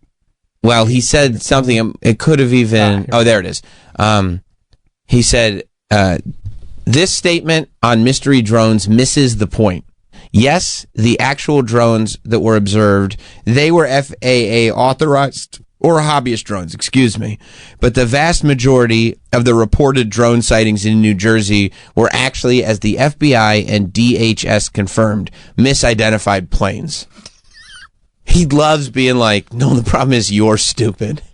Mick loves doing that, and they're doesn't he? Clearly not airplanes. He said most of them are airplanes, and I love the attitude. You have to admire that. Mm-hmm. To be like, they're clearly not airplanes, and he's like, hey, stupid, those are airplanes. And if you think otherwise, you are a fucking idiot. Yeah, that's right. That's right. You have to appreciate that. It's like, well, that one's obviously not an airplane. No, stupid, that one's a helicopter. You idiot. Well, how come you don't appreciate it when I call you an idiot? Yeah, because there's just an amount of dickheadedness in it. I see. And there's it's not a joke. There's some real venom. What? In it. Yeah, I think there is. And he also doesn't have the field of expertise or the years of study that Mick West has. That's correct. He's just an idiot. He's just an asshole over there. Point taken. Yeah. So Mick West is saying. And no, he says, this is not an admission that there were swarms of car-sized drones doing research over New Jersey. The DoD in 2024, a combination of lawful, commercial drones, hobbyist drones, and law enforcement drones.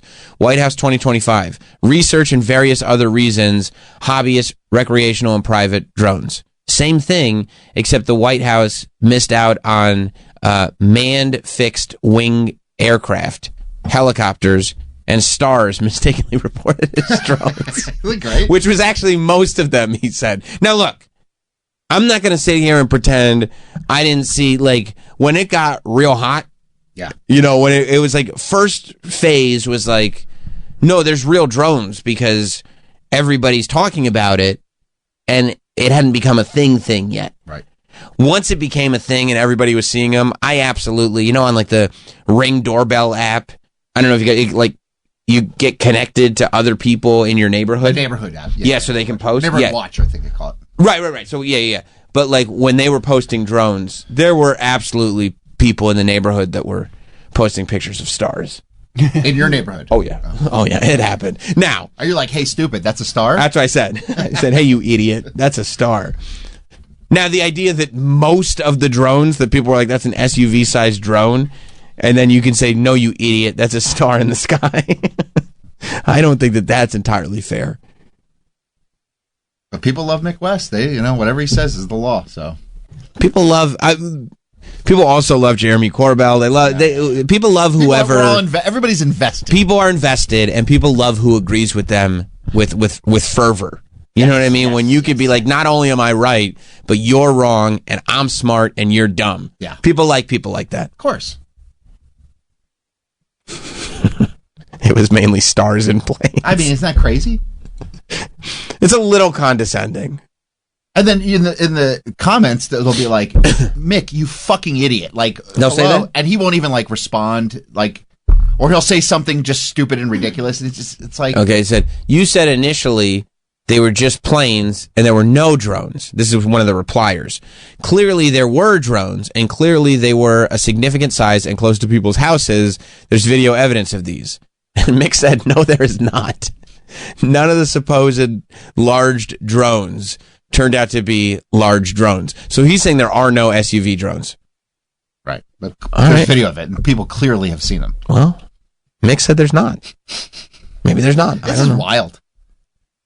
I do love that. That's like how deep the argument goes. It's like some people will go, clearly these are aliens, and then go, nope, that's the government. And the government will say, no, that's just us researching. And then another person will say, nope, even that's not true. It's a star. And you're like, okay, whatever you want to believe. Yeah. And it doesn't matter, because then people will just say something else ridiculous next. You're never going to get the answer on any of it. No. None that will actually like satiate you anyway. Scott in Virginia. Hey, Sam. Hey, bud. Maybe you can get the interview of that new press secretary telling us why the price of eggs are up so much. Did she talk about the eggs yesterday? Yeah, she did. That hot piece of ass of hers. Okay. She did. All right, good. Thank you, Scott. Find the clip. Okay, Yep. yeah, I think we've got it here. They did bring up because they said, right, that was another day one. Oh yeah. We'll have much less expensive eggs, which I was literally at the supermarket yesterday. Were they expensive? I had to give my firstborn. It's crazy. I had to leave my child at the cash register. They're literally here in the city. It's almost $10. That's what I'm saying. For $10 an egg? $10 for a dozen. That's almost $1 an egg. How are you buying eggs? Go to the Hot dog, can grab Mike, buddy. You think he's out of his mind? You think he's stupid? Remember where we did the photo? Remember genuine curiosity. That's insane. Do you remember where we did the grocery shop that we did the photo shoot? Oh, I mean, yeah. I mean, you're also probably buying that's a crazy. I'm in New York City. You think he's like eggs, a dozen eggs are like $4.50 or something like that. Where? Any other store except you're for that. You're up in Bumblefuck Bronx or wherever. Wait, how much you are in Bumblefuck? It's like Bronx. $4.50 if I had to guess. $10, and so, you could just not buy those eggs. I need to eat eggs. Just go somewhere else. That is not a good answer. Okay, how much is okay, at Target, right, in Staten Island, okay, where we are free, right, it is the land of the free. 12 count of grade A large eggs, okay, $4.59. There we go. Hot close. dog hit it by with 9. He hit it within a dime, bro. However, they're out of stock everywhere. Eggs? Yeah.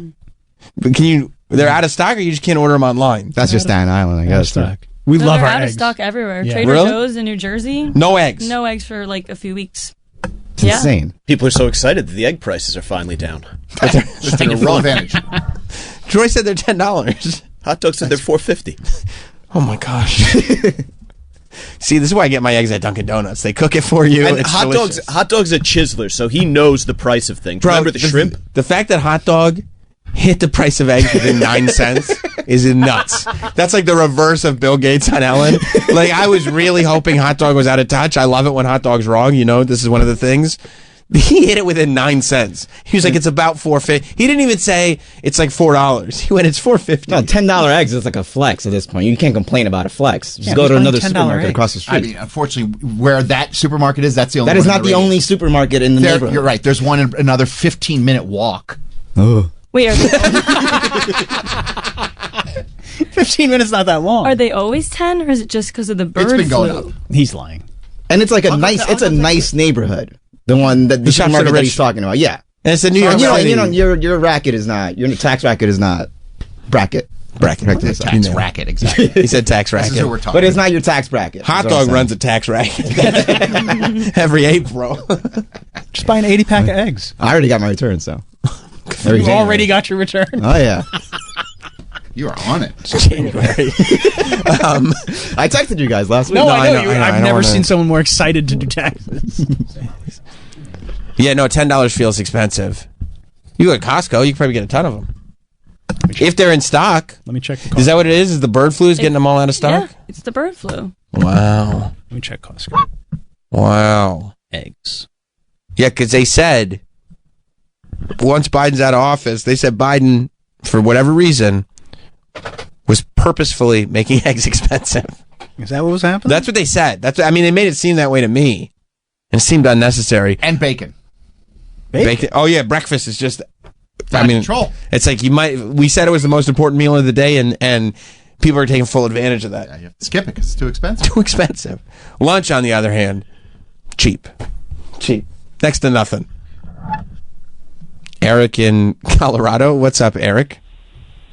Hey guys, so looking at the app for my local grocery store, I got 18 natural cage-free large brown eggs for $12.99. I can smuggle you guys a few think $16 for an 18 pack of eggs. They'll just load them up, bring them back to you. That's also the highfalutin eggs. Those aren't just regular eggs. And that's 18 of them. Yeah. These are natural, cage-free, large brown eggs.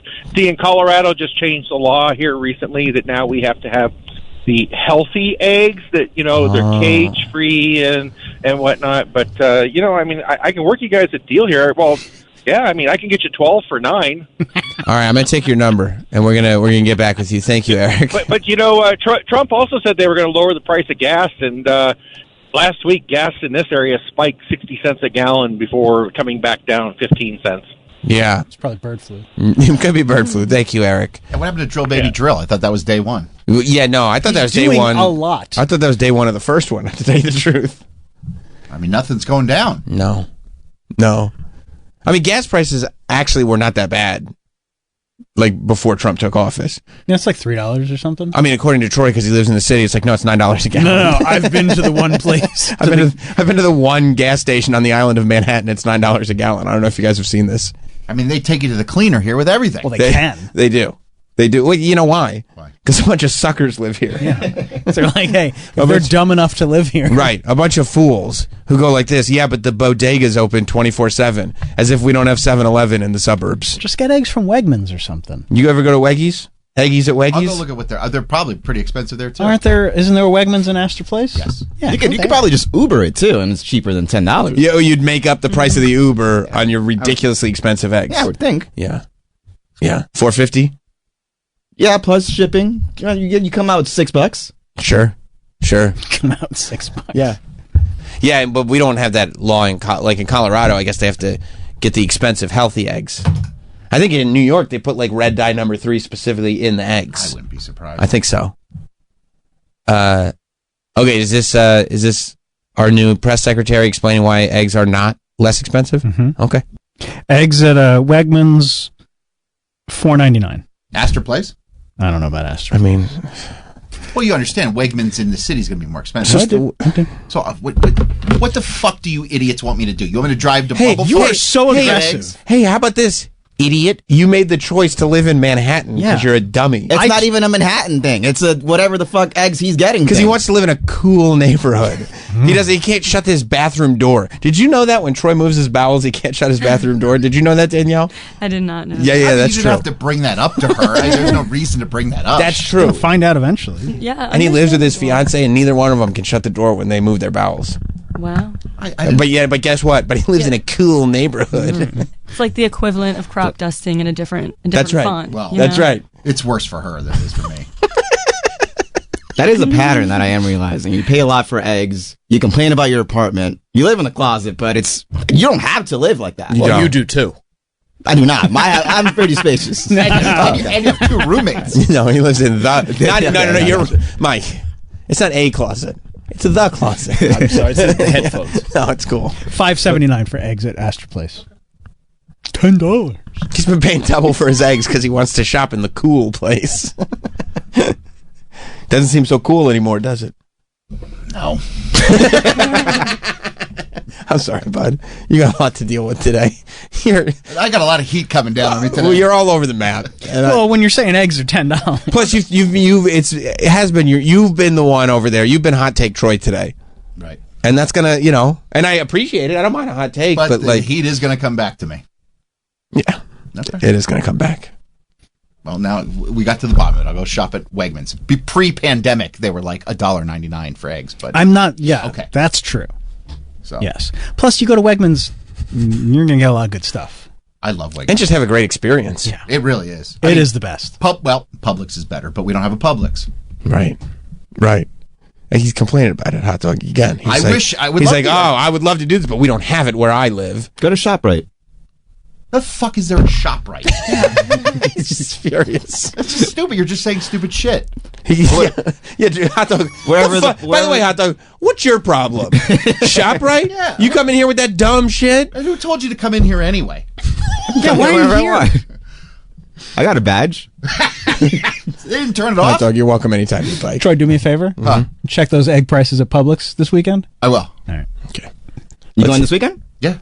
Let's hear. That added nothing. Yeah, let's do an innocuous question hour. Let's hear what what our press secretary has to say. Christian Day Talk. Thanks, Caroline. Just real quick, you mentioned the inflation executive order the president signed, but egg prices have skyrocketed since President Trump took office. So what specifically is he doing to lower those costs for Americans? Really glad you brought this up because there is a lot of reporting out there that is putting the onus on this White House for the increased cost of eggs. I would like to point out to each and every one of you that in 2024, when Joe Biden was in the Oval Office or upstairs in the residence sleeping, I'm not so sure. Why? Can you pause for a second? Why? All right, we're coming in hot already. But why? That's very Trump. But the election's over. Why? What purpose does that serve? Sam, you take shots forever. But why? Because it's funny. Be the better person. No, there is no better person. Just not nice. It's like, why? Or upstairs sleeping. Yeah, old Sleepy Joe's at it again. What are you talking about? He's at home. It's gone. He wrote you a letter. It's over. That's not the way this works. You take shots forever. So you could deflect. Exactly. I know eggs are expensive, but what about, remember that guy sleeping upstairs, am I right? Glad you brought that up. Remember the other guy? He sucked. Exactly. President Trump, what should we do if the price of eggs is brought up? Make fun of Sleepy Joe. A lot of reporting out there that is putting the onus on this White House for the increased cost of eggs. I would like to point out to each and every one of you that in 2024, when Joe Biden was in the Oval Office or upstairs in the residence sleeping, I'm not so sure, egg prices increased 65% in this country. We also have seen the cost of everything, not just eggs. Bacon, groceries, gasoline have increased because of the inflationary policies of the last administration. As far as the egg shortage, what's also contributing to that is that the Biden administration in the Department of Agriculture directed the mass killing of more than 100 million chickens, which has led to a lack of chicken. Why didn't anybody tell me about that? They killed all the chickens? How come we didn't know Biden was killing chickens? I had no idea. For what? For what reason? Just because? Chicken genocide? I didn't realize there was a chicken genocide. And she just says it like, by the way, this happened. I had never heard about that. I have no idea why that would happen. Was that bird flu related? I don't know. I didn't know he did that. Poor chickens. I don't understand how he could have been sleeping at the residence and also doing a chicken genocide. I mean, I was doing some crazy shit. But it feels like the chicken genocide would be like, there's a lot of effort that have to be put into that to make sure. You gotta be awake for that. Yeah, you can't do both. You can't be Sleepy Joe and Chicken Genocide Joe. Well, you could be awake for like an hour and give the order. That's true. I don't think Joe Biden was actually there killing the chickens. You don't think they did it in like that military room, like downstairs? Like situation room? Yeah, they have the situation room where they have the table and the big screen, and they were watching the chickens on the farms. Like when they're watching the military actions. When they were watching Bin Laden get killed? Right, like Obama got to watch Bin Laden, yeah. Yeah, I'm sure that Joe Biden was down there going like, I want to see the chickens get killed. And it was all at the same time. I want to see him suffer. Oh yeah, it was probably like multi-screens. You know what I mean? Like all at the same time. We have to hit this all at once. Because let me tell you something. These chickens, they're clucking. They're talking to each other. They talk. Yeah, we can't let them know that this is happening because there'll be an upheaval. No more talkie. Right. Like, can we eat the chickens? No. We're nuking them. No. The mass killing of more than 100 million chickens, which has led to a lack of chicken supply in this country, therefore a lack of egg supply, which is leading to the shortage. So I will leave you with this point. This is an example of why it's so incredibly important that the Senate moves swiftly to confirm all of President Trump's nominees, including his nominee for the United States Department of Agriculture, Brooke Rollins, who is already speaking with Kevin Hassett, who's leading the economic team here at the White House, on how we can address the egg shortage in this country. As for costs, I laid out the plethora of ways that President Trump has addressed saving costs for the American people over the past week. He looks forward to continuing to doing that in the days ahead. Thank you guys so much. No more questions. Did you just say Biden was killing all of the chickens? No more questions. Hang on, 100 million? Yeah. This should distract you from the drones. Biden was doing some crazy shit when he was in office. I mean, I guess, but I've been ordering 20 pieces from McDonald's on the reg. They've had no problem filling those nugget orders. I mean, I think that's yoga mats. I get you. The pink goo. There hasn't been a shortage on pink goo. There's no shortage on. As long as we still got pink goo, I'll be fine. Biden was given $50 million worth of condoms to Gaza. That's not true. That's what she said. I mean, we have to believe what she said. We have to believe what she said. Listen, if the drones were FAA approved by the government, then Biden killed 100 million chickens. Period. Right? You can't believe one thing and not the other. And the condoms. And then you have to believe everything that Biden's press secretary said. That's right. If you're going to be like, well, they said it. And let's go back a step further. Who's before that? Trump. And that means we believe everything that Sarah Huckabee Sanders. I see where you're going. See, it always comes back to her, doesn't it? Yes, it does. Yes, it really does. Why'd he kill all those chickens, man? That's a great question. Like, we need the chickens. I eat chicken every day. Every day I eat chicken. I love chicken. It's so good. So much protein. Do you think, Mike, you know how important protein is? Very important. Do you think that it is trying to deteriorate the masculinity of Americans by trying to decrease their protein? You know, I was giving this a long, hard think because remember Michelle Obama had that Meatless Monday program. Yeah, she was trying to get people to eat vegetables. Well, no, but they weren't eating protein with those vegetables. That's terrible. It was meatless. Right. It's not good for gains.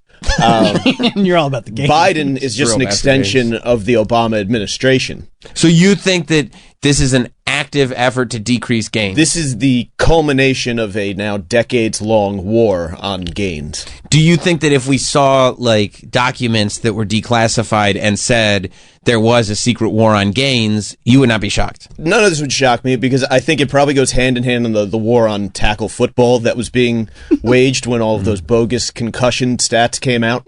I think a lot of them were true. No. Okay, because I saw a Will Smith movie. He seemed okay. Our heads are all fine. Okay. That in conjunction with each other. You have to remember that a lot of these Democrats, they're very Euro, they're very lefty. I forgot about the Euro Democrats. What sport did they like over there? Football. Soccer. Yeah. We call it soccer here. So that's what this is. Corrected me. It's actually soccer. This is a widespread conspiracy to attack American masculinity and particularly the sport of tackle football. You don't think it's bad that the high school kids are getting concussions? Well, they got to learn the game somehow. Right. Yeah, because it could go to it's like long-term damage and just to get hit with that. Like literally, their brains are still being developed and bruised at the same time. As long as you stop that carrier short of the line to gain, you did good. See, you put things into perspective. Sometimes I misweigh the importance of certain things happening. That's true. Okay. You were just supporting the tush push 2 days ago. Not in high school. I'm anti-high school tush pushes. Pro. Once you get into the NFL, it's like, I mean, what are you doing with your post-NFL career anyway, you know? All right. Tom Brady's already the broadcaster. Those jobs are taken. Brian in Florida. Good morning, boys. How you doing? Wanted to give you guys an update on the eggs here in Florida because I know we didn't trust Troy to do his job and come back on Monday with it. Correct. So we're looking at $8.29 a dozen for large eggs, if you can even find them. Half of the Publix have signs up. Sorry for the inconvenience. We are out of eggs. Nothing on sales. 29 for the jumbo eggs. No, jumbo. The 24 eggs. $8.29. Yep. For a dozen or 24. For a dozen eggs, $8.29 for Publix brand. That hurts. It's a lot of money. A lot of money for breakfast. I don't believe that. Plus, these kids don't finish their eggs. I'm like, you have no idea. You're eating this out of house and home. You want me to throw out? You had 2 bites of this egg. Troy, give me a zip code down there. Any zip code. I don't know. Can't do it. Can't name a single. Wish I could help you. All right. Well. What's the one Pitbull's always yelling about? That's an area code. 305. Yeah, because you're thinking, you go 305 and then what's the rest of it? Worldwide is the rest of it. Yeah. I'll just put in Disney Worlds. What zip code is 305 worldwide? All right. Where do they say Dale? Publix. Eggs. 12 large.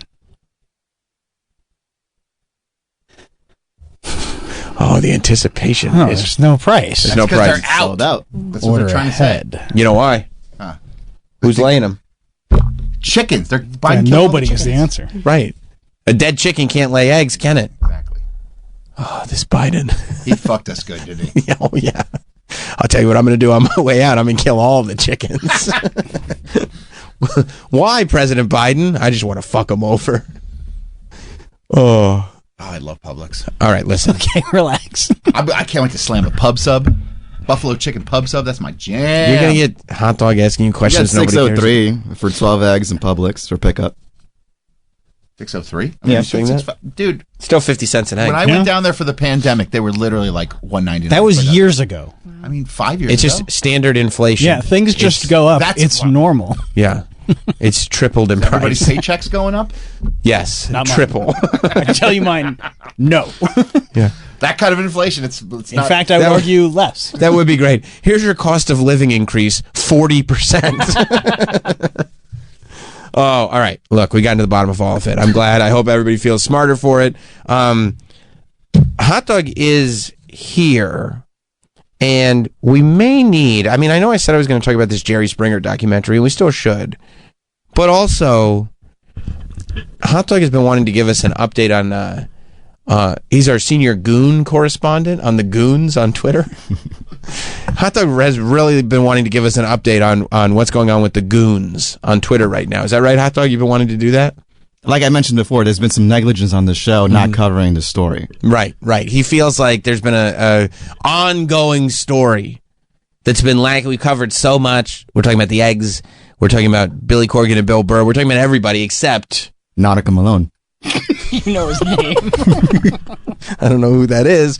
Maybe we'll find out. Stay right there. We'll be right back with Sam Roberts Show. You're back with Sam Roberts Show.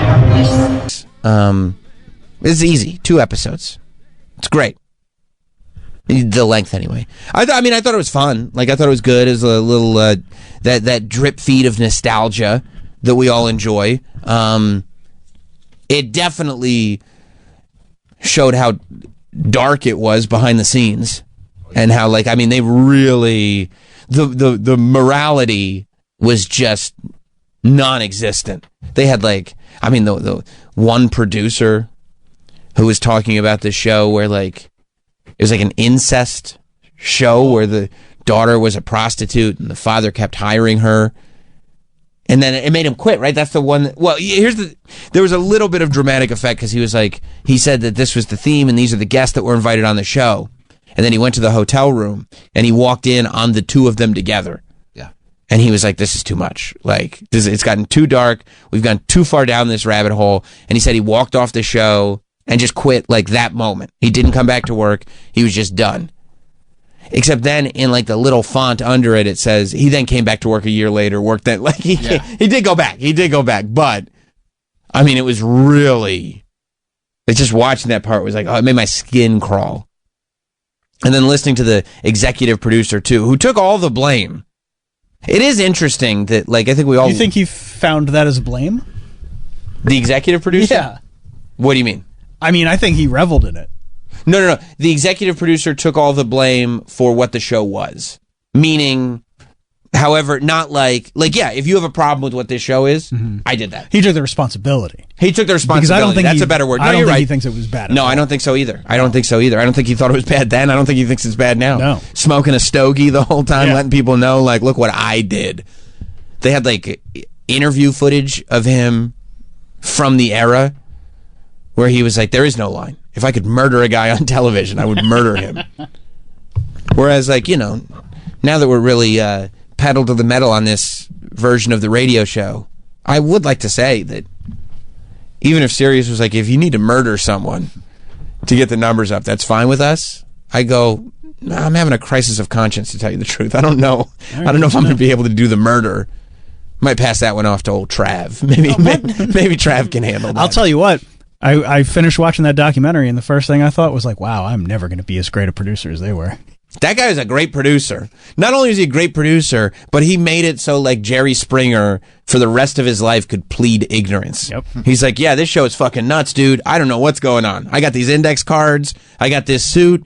I don't know, man. I'm just telling people to be kind to each other. That's all I'm doing. And they're like, didn't you have a threesome with some of the guests? And he's like, I don't know. I don't know what to tell you with that. But if we could get back to the content of the show, that is that guy, the producer over there. And then the producer just sits back with his cigar going like, yeah, that's me. That's 100% me. Here's what drove me crazy, though, about the doc. And I was like, I don't know if I can categorize take this seriously at all. They go, okay, because this was part of it, right? When Jerry Springer was on, when it got to like its peak, I would say, this whole wave started going, the whole thing set up. You know, all the news shows, the Inside Editions, they started saying Jerry Springer's completely set up, and they were like interviewing guests on the show that were saying, yeah, they told us what to say, they told us what to do. And so they tackle that in the doc, obviously.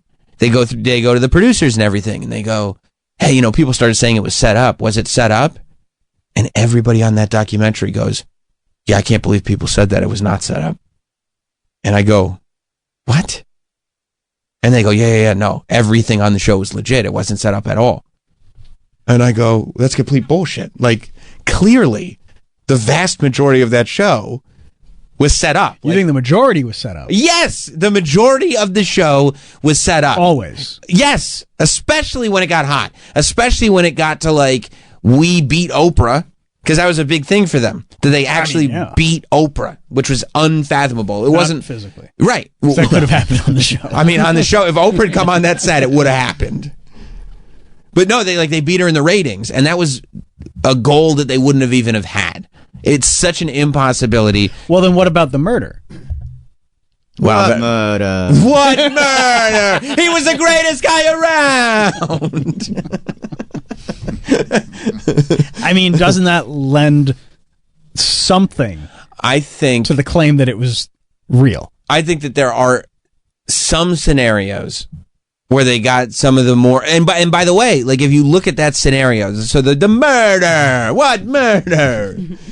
That was a guy who was like said he was cheating on his new girl with his ex or whatever. Yeah.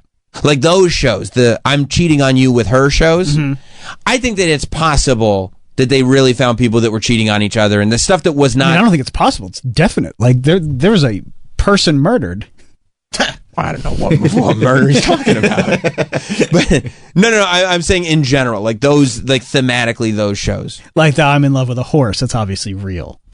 I mean, he was making out with He was making out with that horse. I mean, a lot of people have done a lot of things with animals on camera. It doesn't mean they're in love. So you think it was more of a lust situation? I think it was a lust. I think it was a lust at first sight. No, I think that in scenarios that are a little bit more typical, like the I'm cheating on somebody shows, that may or may not have resulted in a murder. Did. He went to jail. Well, we don't know if it was because of the show. Oh. That's neither here nor there. They didn't say that was because of the show. And Jerry Springer was like, nah, dude.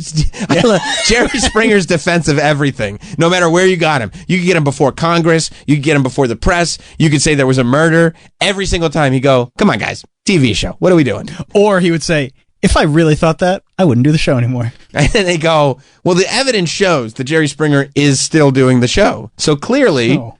The murder is because of something else. That's just a domestic dispute. Was it after the murder too that he was like there was heat coming down him, so then he went to a swinger resort? That was mere coincidence. That was so funny. He went to a swinger resort. They all went. The show. So like when they were worried that they were going to get summoned into court, they moved the show to hedonism in Jamaica. They explained that it takes so long to like.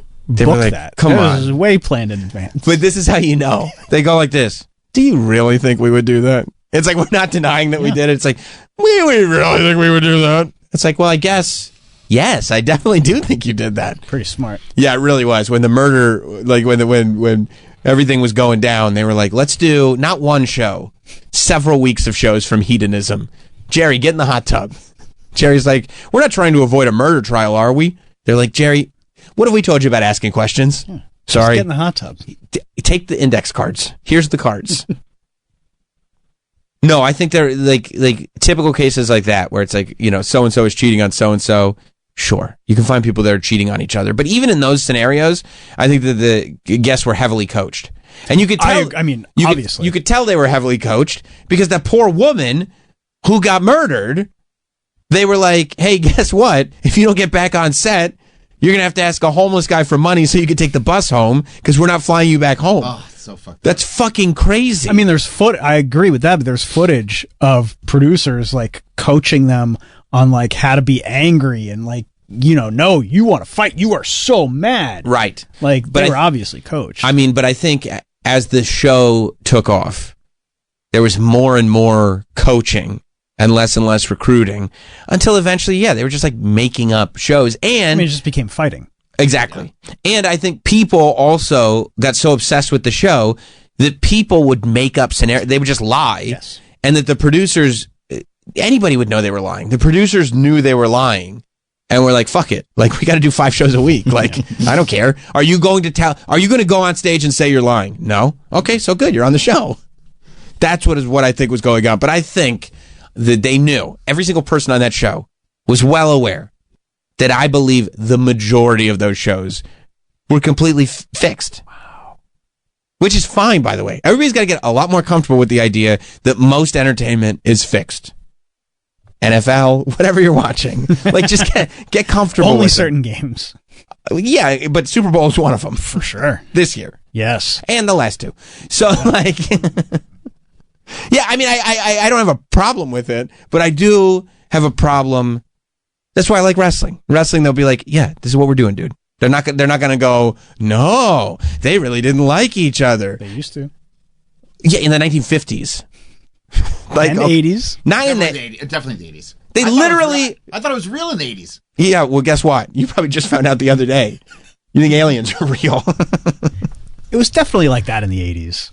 Bro, they literally went out on the news in the 80s and they were like, we're trying to get away from some of this heat. This is not a real sport. Yeah, but he didn't let good guys and bad guys hang out together in public. Suspension of disbelief. Come on, dude. That's what I'm Dr. saying. Death smacked that guy and almost killed him. That was like 90 something.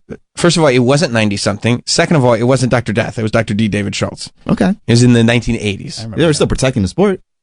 Yeah, because they were fucking lunatics in the sport. But again, I'm talking about today. I'm talking about literally, I just watched a documentary on Netflix that just came out that they were like, the Jerry Springer show is 100% real.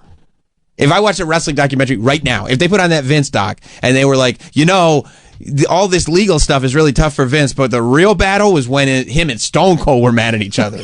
I'd be like, what the fuck am I watching? It's 2 different things. No, it isn't. Wrestling and Jerry Springer are 2 different things? Yeah. Incorrect. Okay. It's literally the same thing. Well, how come Jerry Springer was never on wrestling? He was. Multiple times.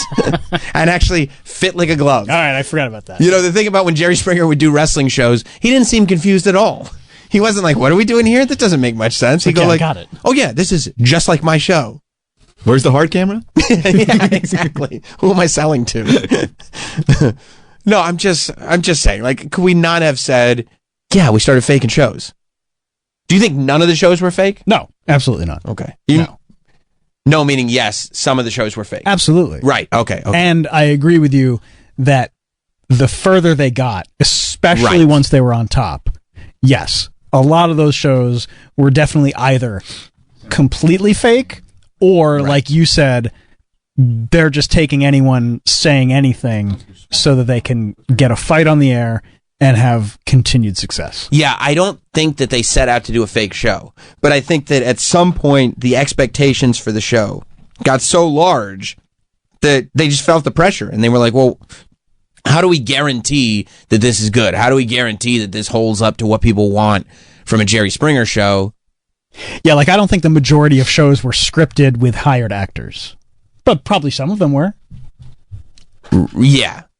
Yeah, no. I don't think they were necessarily hired actors because then you'd see them in other stuff and things like that. But I think it was like finding people, and I'm sure there were many scenarios where people came in as a guest and producers said, well, what if you said... Yes, absolutely. Well, what if we actually told a story that, oh, come on, it's TV, it's television. That, I think, is what was going on. And I think, if you talk to the non-murdered Jerry Springer show guests...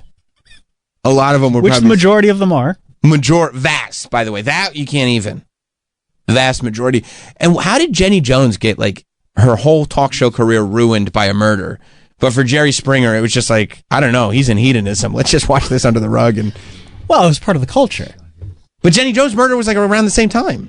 Yeah, and she did not have a wild show like Jerry did. I see. It was almost like, oh yeah, someone got murdered from the Jerry Springer show. I get that. So she wanted to be taken kind of seriously. She was serious. I see. I see. And then they got a murder, and she was like, you can't. It's like, you can't do that on a serious show. And then they were like, Jerry, your show is like shenanigans. Yeah. Jerry, where's the horse? Right. He's going to kiss this horse. Yeah. Also, there was a murder. It's like, yeah, of course there was a murder. Do you think that guy was really in love with his horse? I think I agree with you. I think it was more lust. And when they were like, That's a no, good point you made. We found this guy called the hotline, and he was like, I'm married to a horse. I was like, you're fucking bullshitting. Like, Yes. what are you talking about? No. No, he didn't. You bought a horse from a stunt place, and you had this weird old guy make out with it on TV. I don't believe anybody would ever call a hotline and be like, hey, guess what? I got some good stuff for your show. I'm actually married to my horse. If you want to come pick us up, we'll tell the story on TV. No, they didn't. And like, also when they were like, they do shows called I Refuse to Wear Clothes. And it was literally Jenna Jameson. I mean, it was pornography stars saying I refuse to wear clothes. I go, this is not true. And they'd show, I remember these things. It is true, factually. And porn was hot then. But they wore clothes when they weren't on set. Okay, I'd like to say that this was real. You have a rebuttal? You want to say this is real? Okay. If you remember in the documentary, they talk about the Springer Triangle. Yeah, I do remember that. Yeah, I remember the Springer Okay, where Triangle. a lot of the people from the show come from this specific area of the United States.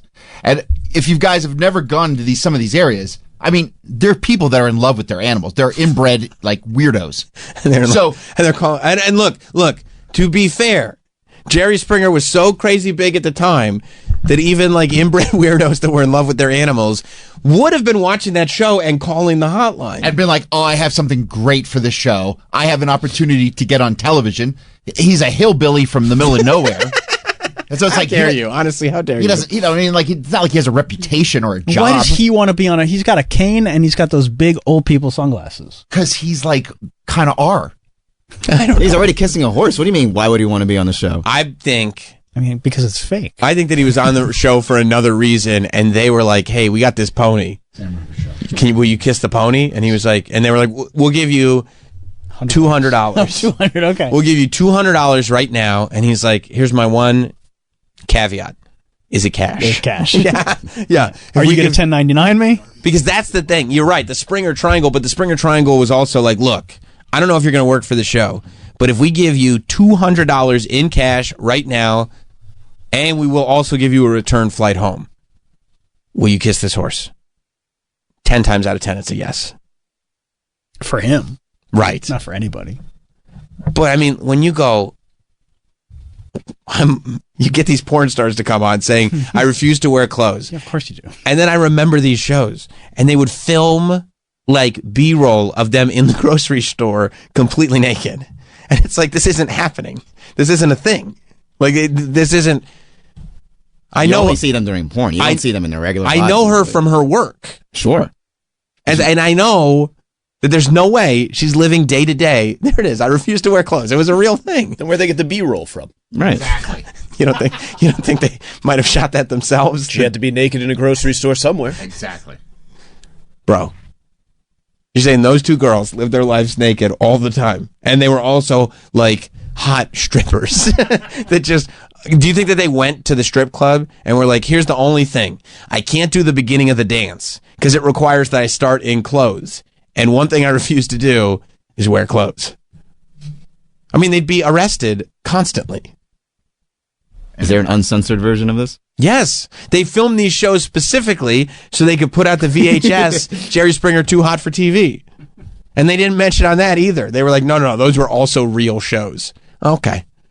It's Chris Kattan trying to figure out why his girlfriend's naked. I mean, come on. It's a documentary. And we're sitting there, and they said, I was furious. I was furious watching it when they were like, I don't know why they said it was fake. I have no idea why they would say that. And like, what's the point of defending that at this point? I mean, you could just say, yeah, of course we staged shows. We set everything up. Right. What are you taking the mystique away? You gotta protect the business. Yeah, exactly. They are protecting the business. And now they're going to strip for your entertainment. And that's not their mom. This isn't a real thing. This scenario doesn't exist. Yes, it does. Just shaking her head. Somebody did an unboxing of the Jerry Springer DVD. I refuse to wear clothes. I refuse to wear clothes on VHS. Amazing, by the way, that they had a show that was a show topic that was organic and real, that was perfect for an uncensored VHS release at the same time that Girls Gone Wild was popular. It's amazing that they found these people. I can't believe it. Yeah, they did really step in it. Like, I never thought that in 2025 I'd have to go on the radio and go, you guys know Jerry Springer's fake, right? Are you surprised? Look at the guys you got around you. Myself included. You just love living in the magic. Yeah. That's why I go to Disney World so much. Yeah. Yeah, you guys were all probably watching that doc going like this. I remember they said it was fake. That was bullshit. I knew it was real. They were always trying to take Jerry down with those bullshit accusations. Trevor in Canada. Hey, man, did you know that Darby Allin, the wrestler from AEW, was on both Jerry Springer and Sex Sent Me to the ER? I knew he was on Sex Sent Me to the ER. I did not know he was on Jerry Springer. Yeah, he said on a bunch of interviews that he used to do that sort of thing with a buddy of his. When they needed money, they'd find a talk show and make something up and just go tell a story. See? Thank you, Trevor. Darby Allin, professional wrestler. He needed some cash. So he just calls up, makes up a story, knowing they will fact check zero, and goes, yeah, I'll just say this dumb shit on TV, of course. It's maybe negligence on their part, but not necessarily fake. Okay, Ja. Yeah, it's gonna okay, Ja Rule. Charlatans about conning the production staff. Right. You think that the production staff simply had the wool pulled over their eyes Absolutely. by untrustworthy guests? Absolutely. False advertising, maybe. He also appeared on TLC's Sex Sent Me to the ER, where he claimed to have been stung by bees in a forest. It's not true. Why? I see it.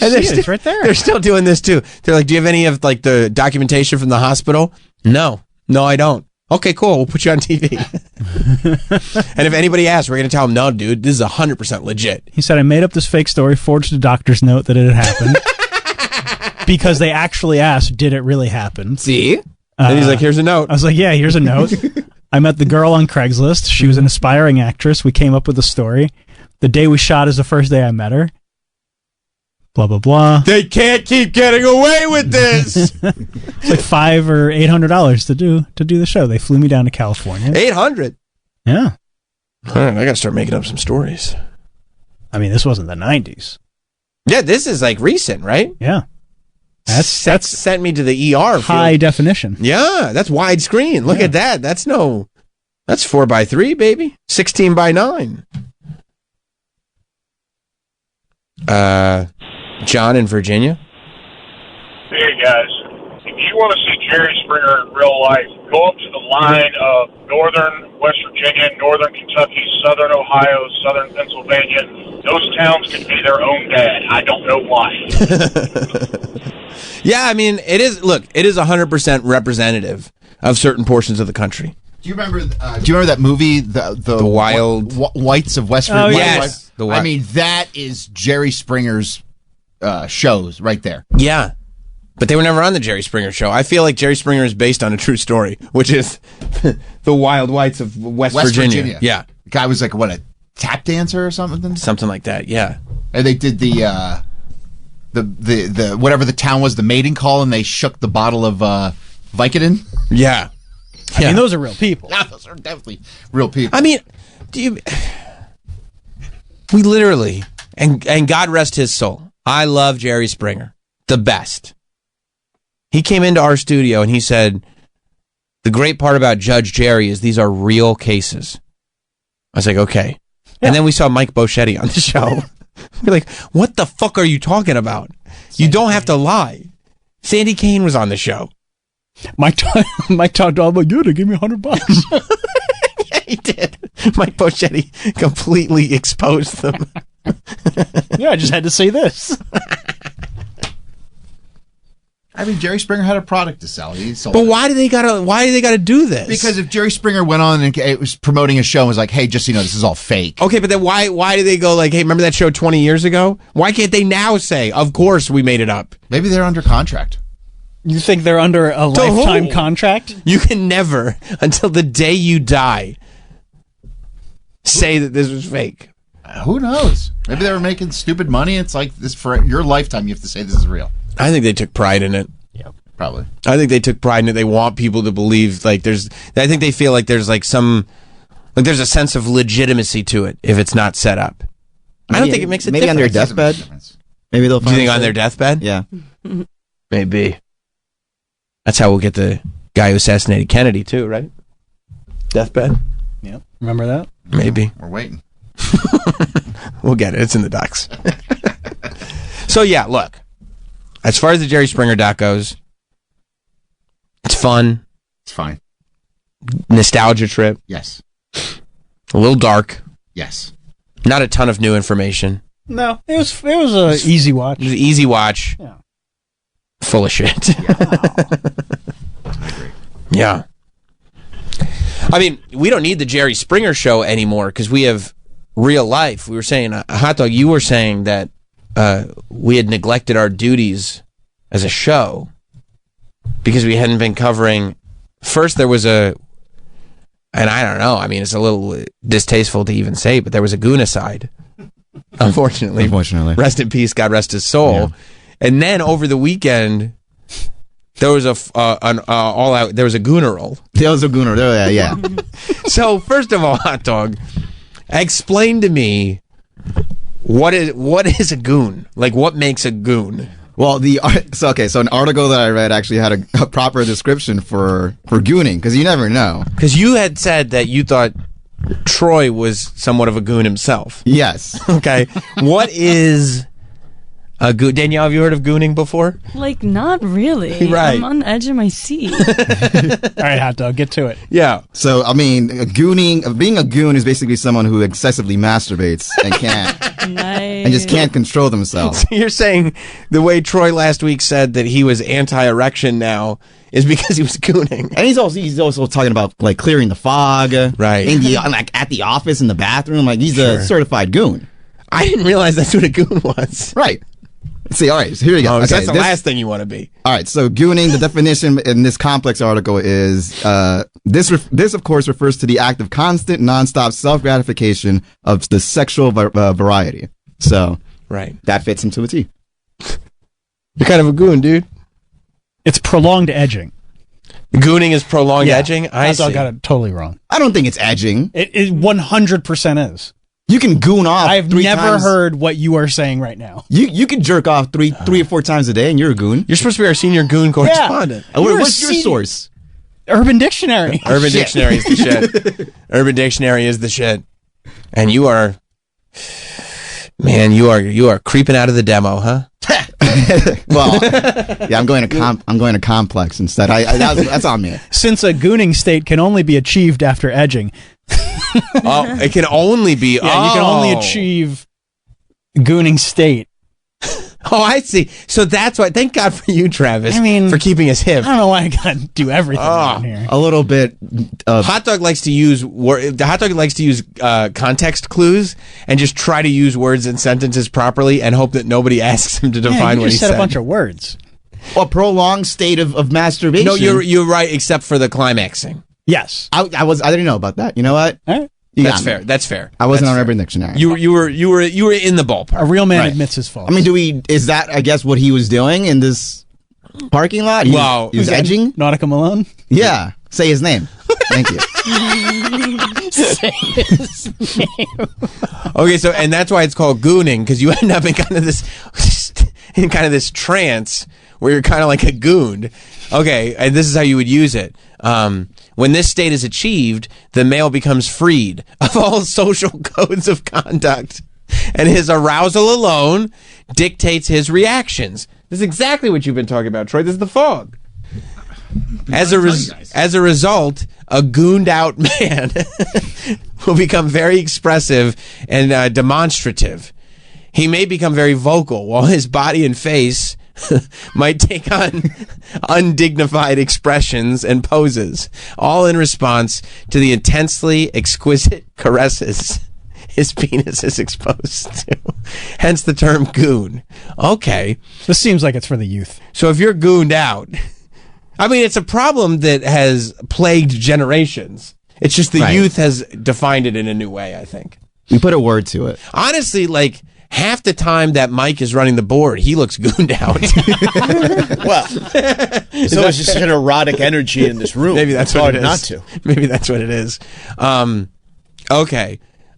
So now that we all know, what happened here? Because gooning has gone full mainstream because this gooning instance has kind of taken over a lot of social media activity. Is that right? It's been mainstream for a long while. Gooning? Yeah, this is the first instance of a goonicide.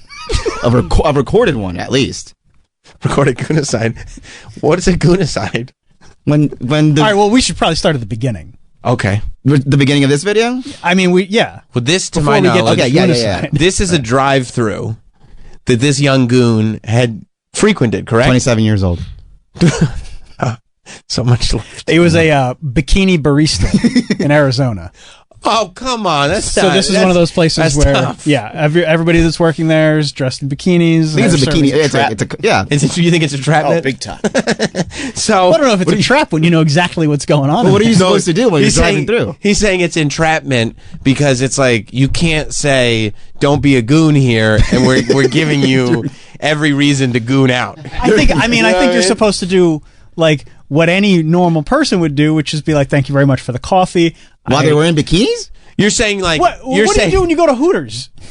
No, that's I mean, that's a great counterpoint. I mean, I don't go to Hooters because I try to contain myself. Okay, then you have a problem. I go to Hooters a lot. You know why? For the chicken wings. Wangs. Yeah. Am I right, Troy? Absolutely. Yeah, Those are and some of the best. And I find it to be delightfully tacky. Zero gooning. I don't. You will never catch me gooned out. Have you ever known me to be gooned out? Now, Troy, if you were in a goon state, say you're a younger man, not now. Right. Not now. You would never do this now. No. If you were in a goon state, could you see yourself like wandering over to the bikini barista? Yeah, of course. There also hasn't been like a photo of this barista like released, so we don't know what we were dealing with here. We don't know. Oh, the actual woman? Yeah. You want to know what she looks like? Well, we need to know proper context. You're starting to get a little goonish yourself. Also, this guy clearly had no idea who he was going to be approaching in the window. He's been there more than once. He's definitely been there more than once. Yeah, she was ready. So apparently, this gentleman, 27-year-old goon, say his name, Nautical Malone. He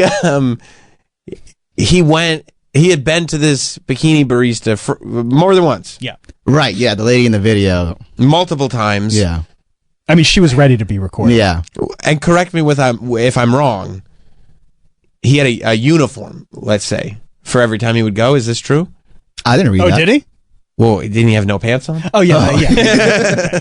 Like that was the uniform. I thought you meant like a mustache. No, he decided to go bottomless. Okay. Is that true? Yeah. Yeah. As you should.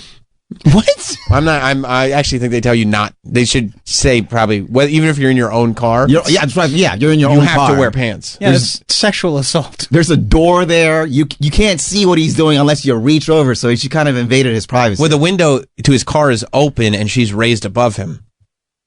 She had to walk over there to see that. So if you ever got pulled over and you had no pants on, you'd be like, "Officer, this is my car. I can clearly I can That's do against this. the law? Yeah, bro. Oh, all right. You're in public, dude. It's not a domicile. It's a car. If you leave your house and you go straight to your car, butt naked. You have an indoor garage? No, it's like right outside. Still your property, but you are outside. So, I mean, look. So if somebody gets arrested for masturbating in their car, I don't think that's a law. I think that's absolutely a law. I think that's fine. No, I think here's the thing. He clearly. This would be I mean, he was exposing himself to the barista. Yeah, for a purpose. Yeah.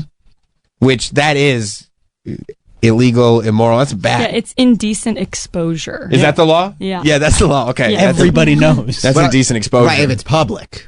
He's in public. It says in your car. and then if someone can report you. Yeah. I stand corrected.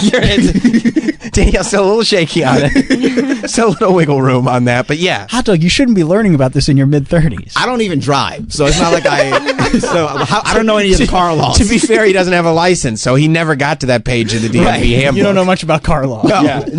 No, trust me. They had a whole day, and drivers ed, they have a whole day on this. Oh, yeah. All right. Yeah. It's probably going to be 2 days now after this. All right, here's the video. This is the original video. There he is. That's a nice car. Hi, how are you? Good. Have you been here before? Yeah. Sir, Oh, he's you got need no to pants. leave. Unacceptable. Unacceptable. Call 911. So the gentleman showed up, and he was smiling. You know, he had a nice lineup Happy. and everything. Good morning. Yeah. Probably got some stress off. Look at that picture. She leaned into him. He had no pants on whatsoever, and he was smiling at her. She had her phone out, and she got aggressive and said, "You need to leave. You need to leave right now. Call 911." And it is amazing how quickly, and that's what they say, by the way, about all these people who do the exposure, the subway rubbers. You know, people like to rub on the subway. I haven't heard that term. Oh yeah, subway rubbers. Jim used to talk about fraudage. Fraudage, I guess. When you apparently, when you tell these people, I don't like what you're doing, it completely knocks them out of goon state. So this happened, you know, my wife is 5 feet tall on a good day. Little thing. When she was in college, she's in France. And she's on the subway in France. And this dude walked up to her. He started rubbing his little boner on her, you know, on a packed subway. And Jess turned around and she snapped around and she put her finger right up to his face and she just said, in the most her way possible, "Nobody likes that." And she said this dude just crumbled. Like the whole fantasy world he had created just completely crumbled. He was embarrassed. He wanted off the train immediately. Because they're hoping that you're into it, or Right. you're in this world with me. Right, like you're in a goon But- state, as we now know. We didn't know back then. When No. she was in college, we didn't know what a goon was. The goon state makes you weak. It makes you weak. If you don't get what you want. It's very penetrable. And you drive right away. It's not a force I mean, field. look at his eyes. Look chest up He's for like, a second. She is, I'm going to tell you right also, now. by the way, she is a manager because you could see her reflection in the car. She is clothed. There's no Oh, bikini boy. there. No. She has a full-on belt buckle on. That is not a bikini. Oh, my. And I mean, it looks like almost like a yearbook photo or like, it's just so It's innocent. like Uncle Rico. Yeah. He's got no pants on whatsoever, though. You can see his legs. We don't know that that's not a flesh bodysuit. I can see the hairs. Yep. And he's gripping onto Very something. realistic. Yeah, and he's got some good grippage going on. Right, the right hand is unaccounted for. Okay, now watch the facial expression change. I'll just play the video. Okay. Sir, you need to leave. Unacceptable. You see that? That's the moment it breaks. That's the moment. You don't like this? He's got this look at his face. I don't understand what's happening. What? I don't understand. It's not anger. No. It's like the puppy dog face. It's complete confusion. Yeah, I thought I was doing a good thing. Yeah, it's like when you yell at your dog and the dog's like, "What did I do? I don't I don't understand. Why are you hitting me with the newspaper? How can you tell me gooning isn't innocent when you see this guy's face? Well, see, the problem is this guy's face is this, but you don't understand that he's made victims out of literally everyone around him. And I don't think gooning has to be public. No, this is. She's making a bad thing about gooning. Well, you can't be a goon lord if you don't do it publicly. A He's lord, a certified goon lord. He is a lord. Okay, so he splits. Yeah. He's gone. He can't believe what a negative reaction this woman is having. The video goes viral. The video goes super viral. Very fast. Yep. Extremely quickly. I mean, it was group chat fodder. Mhm. And then what happens?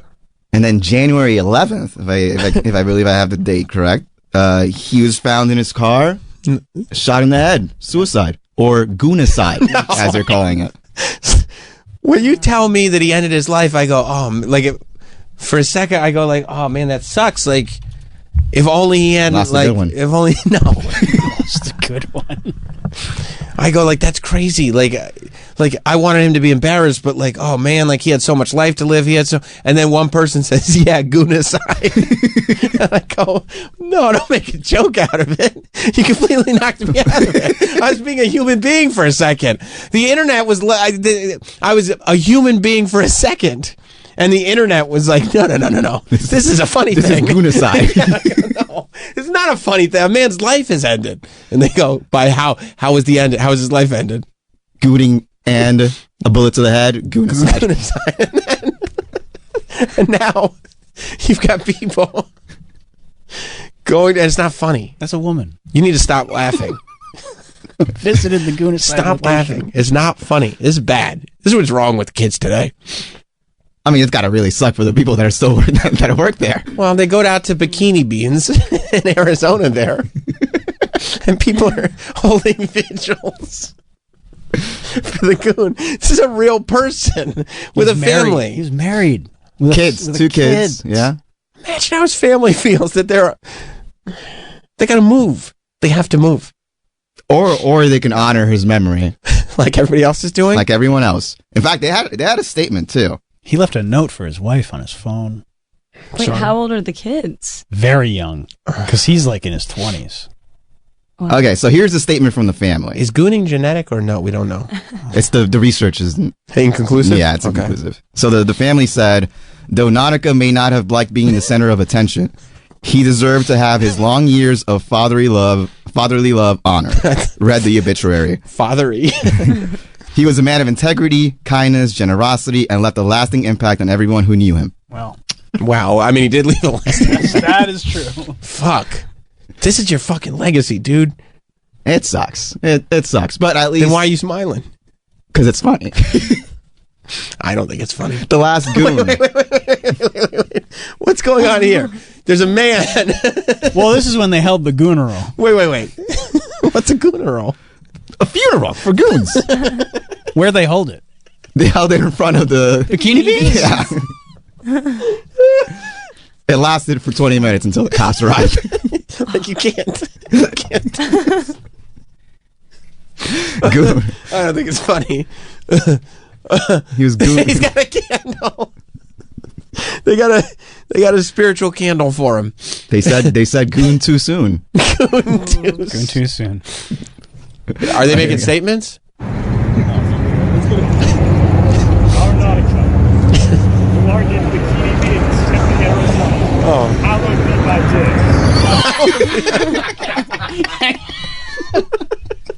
This is a human being. He's a human being, and these poor females, they're like, wait a minute. They're like, what's going on out there? They're like, are you mocking him or celebrating him? And because, that's it. All these kids, because this is how people are now, they're going, we don't know. I'm not even too sure. We don't know anymore. We don't know the difference between irony and reality. We don't know what we're doing. But there's someone in there unironically celebrating. Yeah, they don't know for sure. They're just going, this has legs. Let's keep this going. Oh my God. Larkin Bikini Beans, Tempe, Arizona. Hallowed be thy day. Thy kingdom come, thy will be served. On earth as it is in church. Did they say that? Yes. That will be church? They will be church. Deliver us from the good side. Amen. Deliver us from the good side. Amen. Amen. When I say his name, you say Nautica. Say his name. Nautica. Say his name. Nautica. Wait a minute. Nautica. Hato, can I ask you something? Yeah. Is Nautica the new Harambe? I think so. We're going to have to remember him every year. Oh my God. Say his name. They're both in heaven right now, rejoicing. You think Nautica's in heaven? Hanging out with Harambe. Oh. I mean, where else would he be? I mean... Unless you're saying there's like a goon heaven. I mean, I wouldn't want to hang out... If I was in heaven, I wouldn't want to hang out with goons in regular heaven. They're weird. You know? Okay, so like dog heaven, we got goon heaven. Goon heaven. All right, these poor women. Oh no, No, it's not continuing. They're pulling up at the drive-thru. They're harassing these poor Why? Why? women in his memory. Wait a minute. The guy's got no pants on. No. He's showing up. Well, he's got boxers. He's showing up in his boxers. Just I don't know. That could be that's a hoodie. That's a hoodie. I see the zipper right there. I mean, this is so uncalled for. Got a nice Mazda. I mean, it's a Mazda. It's got his. Hi there. How's it going? Good. Do you have a water cup? Good. You do have to purchase something. I can't get a water No, cup. we don't allow filming. Were you here last night? No, what's that? Yeah. No, what's wait, that's the most guilty thing I've ever heard. Were you here last night? No, what's that? No, he thought they were going to say the Guna sign. What's last night? I'm sorry. I'm unfamiliar. What's last night? No, what's that? I know tonight. What's last night? No, I wasn't here. What's that? Were you here last night? No, what's that? Go ahead and turn off. I can't goon. I can't goon. What is he doing? You killed that man. You killed that man. You killed that man. This is totally unnecessary. You killed that man. You killed that man. He's got a hoodie. You killed that man. He's taking it too far. R.I.P. Nautica. You killed that man. You evil, sick fuckers. I mean, he's taking it too far. Way too far. It's a little far. It's a little far. Why you take it this far? It's got a Nautica hoodie. You see the back of it? Good touch. It's a Nautica hoodie. It's got his TMZ story on the back. Oh, I thought it was from the brand Nautica. No. That probably would have been funnier if it was just the brand Nautica. It would have been something if the little Easter egg. No, it's a hoodie with the graphic from TMZ on it. Is it stretch marks? No, I think he's got some ashy legs. Oh. Those look like scratches. I mean, way too far. Way too far. Like, we're having a good time, dude. What the fuck are you doing? We're just saying his name. How are you supposed to remember him? Well, And the I don't know. injustice that occurred. There was a gooner. Not like harassing employees. Yeah, like, how about, like, they go from just having fun with it to, like, literally harassing the employees. Like, why are you doing that? No, I mean, look, if I was at the Gunnar and all that, I sometimes have bad actors. I would have told him to chill out. Like, we're here to remember his name. This is the same guy? This is the full hour 18 of the Gooner. I think maybe feels like he's found something. Yeah. You know what I mean? And is trying to milk it for all it's worth. We know how expensive eggs are these days. Yeah. That's true. I mean, Gen Z commits to the bit. They really do. You know? They I'm really okay do. with the drive-through, but the yelling. Yeah. The yelling is a lot. Yeah. Yeah. No, I think that's the right take, you know. Okay without the pants either. Well, hopefully he had some shorts on. Yeah, hopefully he also wasn't sexually assaulted. Right. Yeah, the drive-thru's kind of funny with the sign and everything. Mm-hmm. If all he had to do was say, like, you know, also, like, oh, yeah, I'll take a coffee. Also, Like, that's funny. R.I.P. Nautica. Yeah. And then drive away. That's it. Subtlety. Yeah. Gen Z loves to commit to the bit. Yeah. Subtlety is not their strong suit. No. They're just like, what are we doing? Can we multiply it by 1,000? Can we just do what he did? They've got funeral shirts. I mean, you'd wear one of those. 100% I would. Well, writing that down for Secret Santa. Yeah. Wow. But see, people go like, why don't we have any shows like Jerry Springer anymore? It's because the internet has it beat. Yeah. You can't compete with this. Yeah, just go on Twitch. Rest in peace. Mike in Yonkers. Yeah, I would just say in the 80s, I would watch movies and gooning was like lighthearted fun. And now, like, people are getting, filmed and, treated horribly. It's not right. We've gone too far. You're pro gooning. The goons are the victims. Mike is pro goon. Thank you, Mike. I mean, look, there's probably a middle ground somewhere. Also, the ironic thing is, if what was the gentleman's name? Nautica.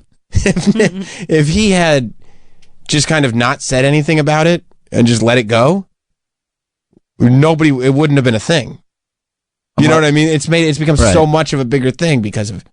I'm loving the Twitch comments as they go in. Rest in peace to a real goon. Nautica spirit is there. Goon but never forgotten. Yeah. Donate your pants to charity. Sparta pull up. Yeah. I mean, Yeah, it's a weird thing that's happened because, like, we're not pulling our pants up today. Because the internet has made everything anonymous. So people are like, just the more outrageous, the better. But then they try to do it in person. And it's like, what are you doing, bro? We're not in a chat room. What are you doing? You mentioned Harambe. I think Dicks Out might be appropriate for this one, too.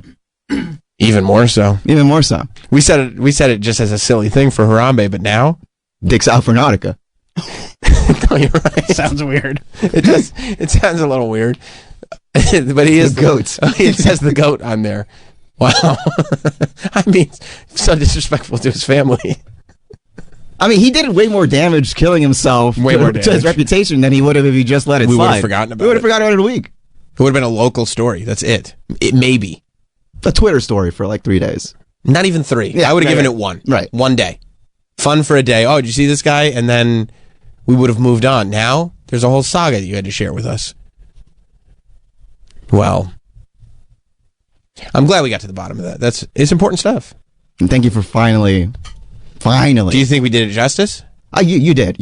And anytime this happens, I want to come back and make sure that these people are respected and their stories are told. These people meaning? The goons. Okay.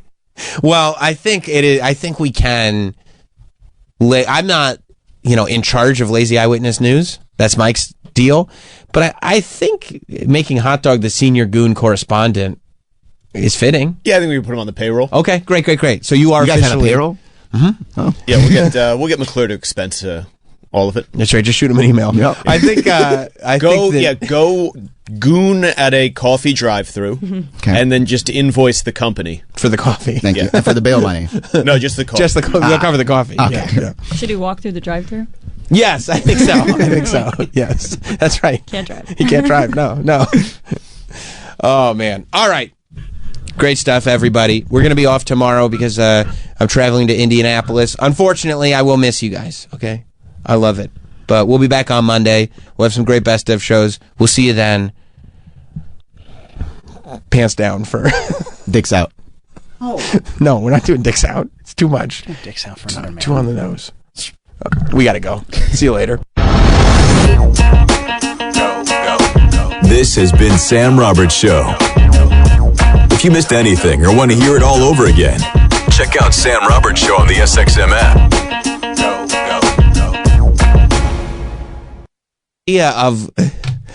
There's nothing more disgusting. I'd rather know that fatbergs are everywhere than be at even an acquaintance's house, take a piss, wash my hands, look over at the waste paper basket, and see brown stains on baby. You can't do that. It's not. It feels like we've evolved. What about like diaper genies? There's also something to me. Diaper genies are great because, of course, when you have a baby, and I do, you can't. I mean, they're going through baby wipes left and right. You can't flush them, and I don't. Diapers, huh? And just diapers. You can't flush diapers? No, man. All right. Well, we're 11 months in, but. How do they not invent a flushable wipe? How is that not possible? Yeah, I don't understand that. Everything says, and it says this is a flushable wipe. But then people who know are like, that's not flushable. It's going to fuck everything up. It makes no sense. But everybody still does it. Everybody still does it because you can't. They're sold in the toilet paper aisle. Right. It's implied. Because two things. Number one, once you go to a wet wipe after a dry wipe, you're never going, okay, that was a fun experiment. I'm going to stick with dry. Nobody's ever tried a wet wipe and gone, you know what? I get it, but I think I'm going to stick with dry going forward. That's never been a thought that anybody's had. And also, nobody's ever like, oh, I should just throw this in the garbage right here? No. Perfect. I pay so much in rent here in the city, I don't care. It's like, not my fucking problem. I like that. You figure it out. I like that. That's very, you have a laissez-faire attitude about your community. Plus your bathroom door's open anyway. Yeah, exactly. It's a mess to begin with. And and we know Troy's habits. I know. The fatberg that exists under right under the apartment building. Lower East Side fatberg. Like I think that we're going to end up in a scenario 2-3 years from now, say, where there's going to be a mystery news story about an apartment building in New York City that's been slowly rising. And they don't understand why this building is rising up higher and higher and why the sidewalks around it are starting to crack. And we'll realize the building exists on top of a fatberg because Troy is like, no. I pay rent. This is your issue. It's just wipes and cat hair. That's right. Yeah, Troy's dumping the litter box into the toilet, too. Well, you can dump the turds. So there's a little bit of litter on them. Sure. And you do it enough times, and a little bit becomes a lot of bit, right? Not my problem. No. You pay rent? I pay a lot. Bro, you have no idea what the rent I pay. Is it high or low? Astronomical. So if I'm going to wipe my ass, it's going to be a wet wipe. Sorry. Right. Sorry. You tell the landlord that? I don't get... He's a dick. You're like, hey, he's a dick. You're like, hey, He by really the way... I mean, it wouldn't shock me at this point. I'm going to do whatever I want. Troy is so passive-aggressive. It wouldn't shock me at this point if he wiped his ass with a T-shirt and flushed it. Like, it's just like, whatever can go down that drain is going down that drain. Yeah, and that jerk-off can figure it out. Excuse me, Mr. Kwan, have you been flushing things down the toilet? Yup, and that's your fucking problem, asshole. Chris on Long Island. What's up, fella? Hey, how you doing? Good. So, two things. Number one, I bought the smart toilet with the bidet. It's the best thing since sliced bread. Oh, you mean is it the Japanese toilet? Yeah, it looks like a regular toilet, but it's got the jet that comes out and cleans your ass. Well, I wiped first. Yes. Obviously, and then you use the jet to fucking clean it out. Number two, before I had that, I would still wipe with toilet paper, and the last wipe, you know, you use the fucking the wet wipe, the baby wipe. Yeah, so there's no shit on it really in the garbage pail next to the bowl, so you really didn't see nothing, you know. I know what you're saying. However, I do think that more often than we'd like to admit that sometimes you use the wet wipe as the sort of final coat, and you realize that it's not the final coat. You know, I got more work. You realize you got more work to do. Yeah, I guess you're right. But listen, that toilet bowl I bought, it was $400, not more expensive than a regular toilet bowl. It's the best thing ever. It shoots warm water in your asshole. What's better than that? And it's clean, fresh. Clean and fresh. There's a Brita filter right on it. That's beautiful. Thank you, Chris. Yes. All right, man. Enjoy. All right. Yeah. I mean, the bidet is a game changer, and you can get them now just like as an attachment to the toilet. You ever think about doing that? I might do it in Florida. Because that's your toilet. Yeah, because I don't want to fuck those pipes up. Right. I mean, I still use the paper, but I'm kind of like, I'm having some second thoughts. Mm-hmm. I mean, of the wet wipes, you know? You're right, because that is going to be your problem. Because it's going to be my problem when it happens. It is. Yeah. Although, that's interesting that he says uses the paper first, then bidet. Because I would go bidet, paper, and then maybe once more over with the bidet, because why not? You just blast it with the bidet and then clean it off with the paper. So right, dry it up, because you don't want water in your pants. You know, you already know the deal, dude. I'm a pro. We were making fun of you yesterday for all the stupid stuff, but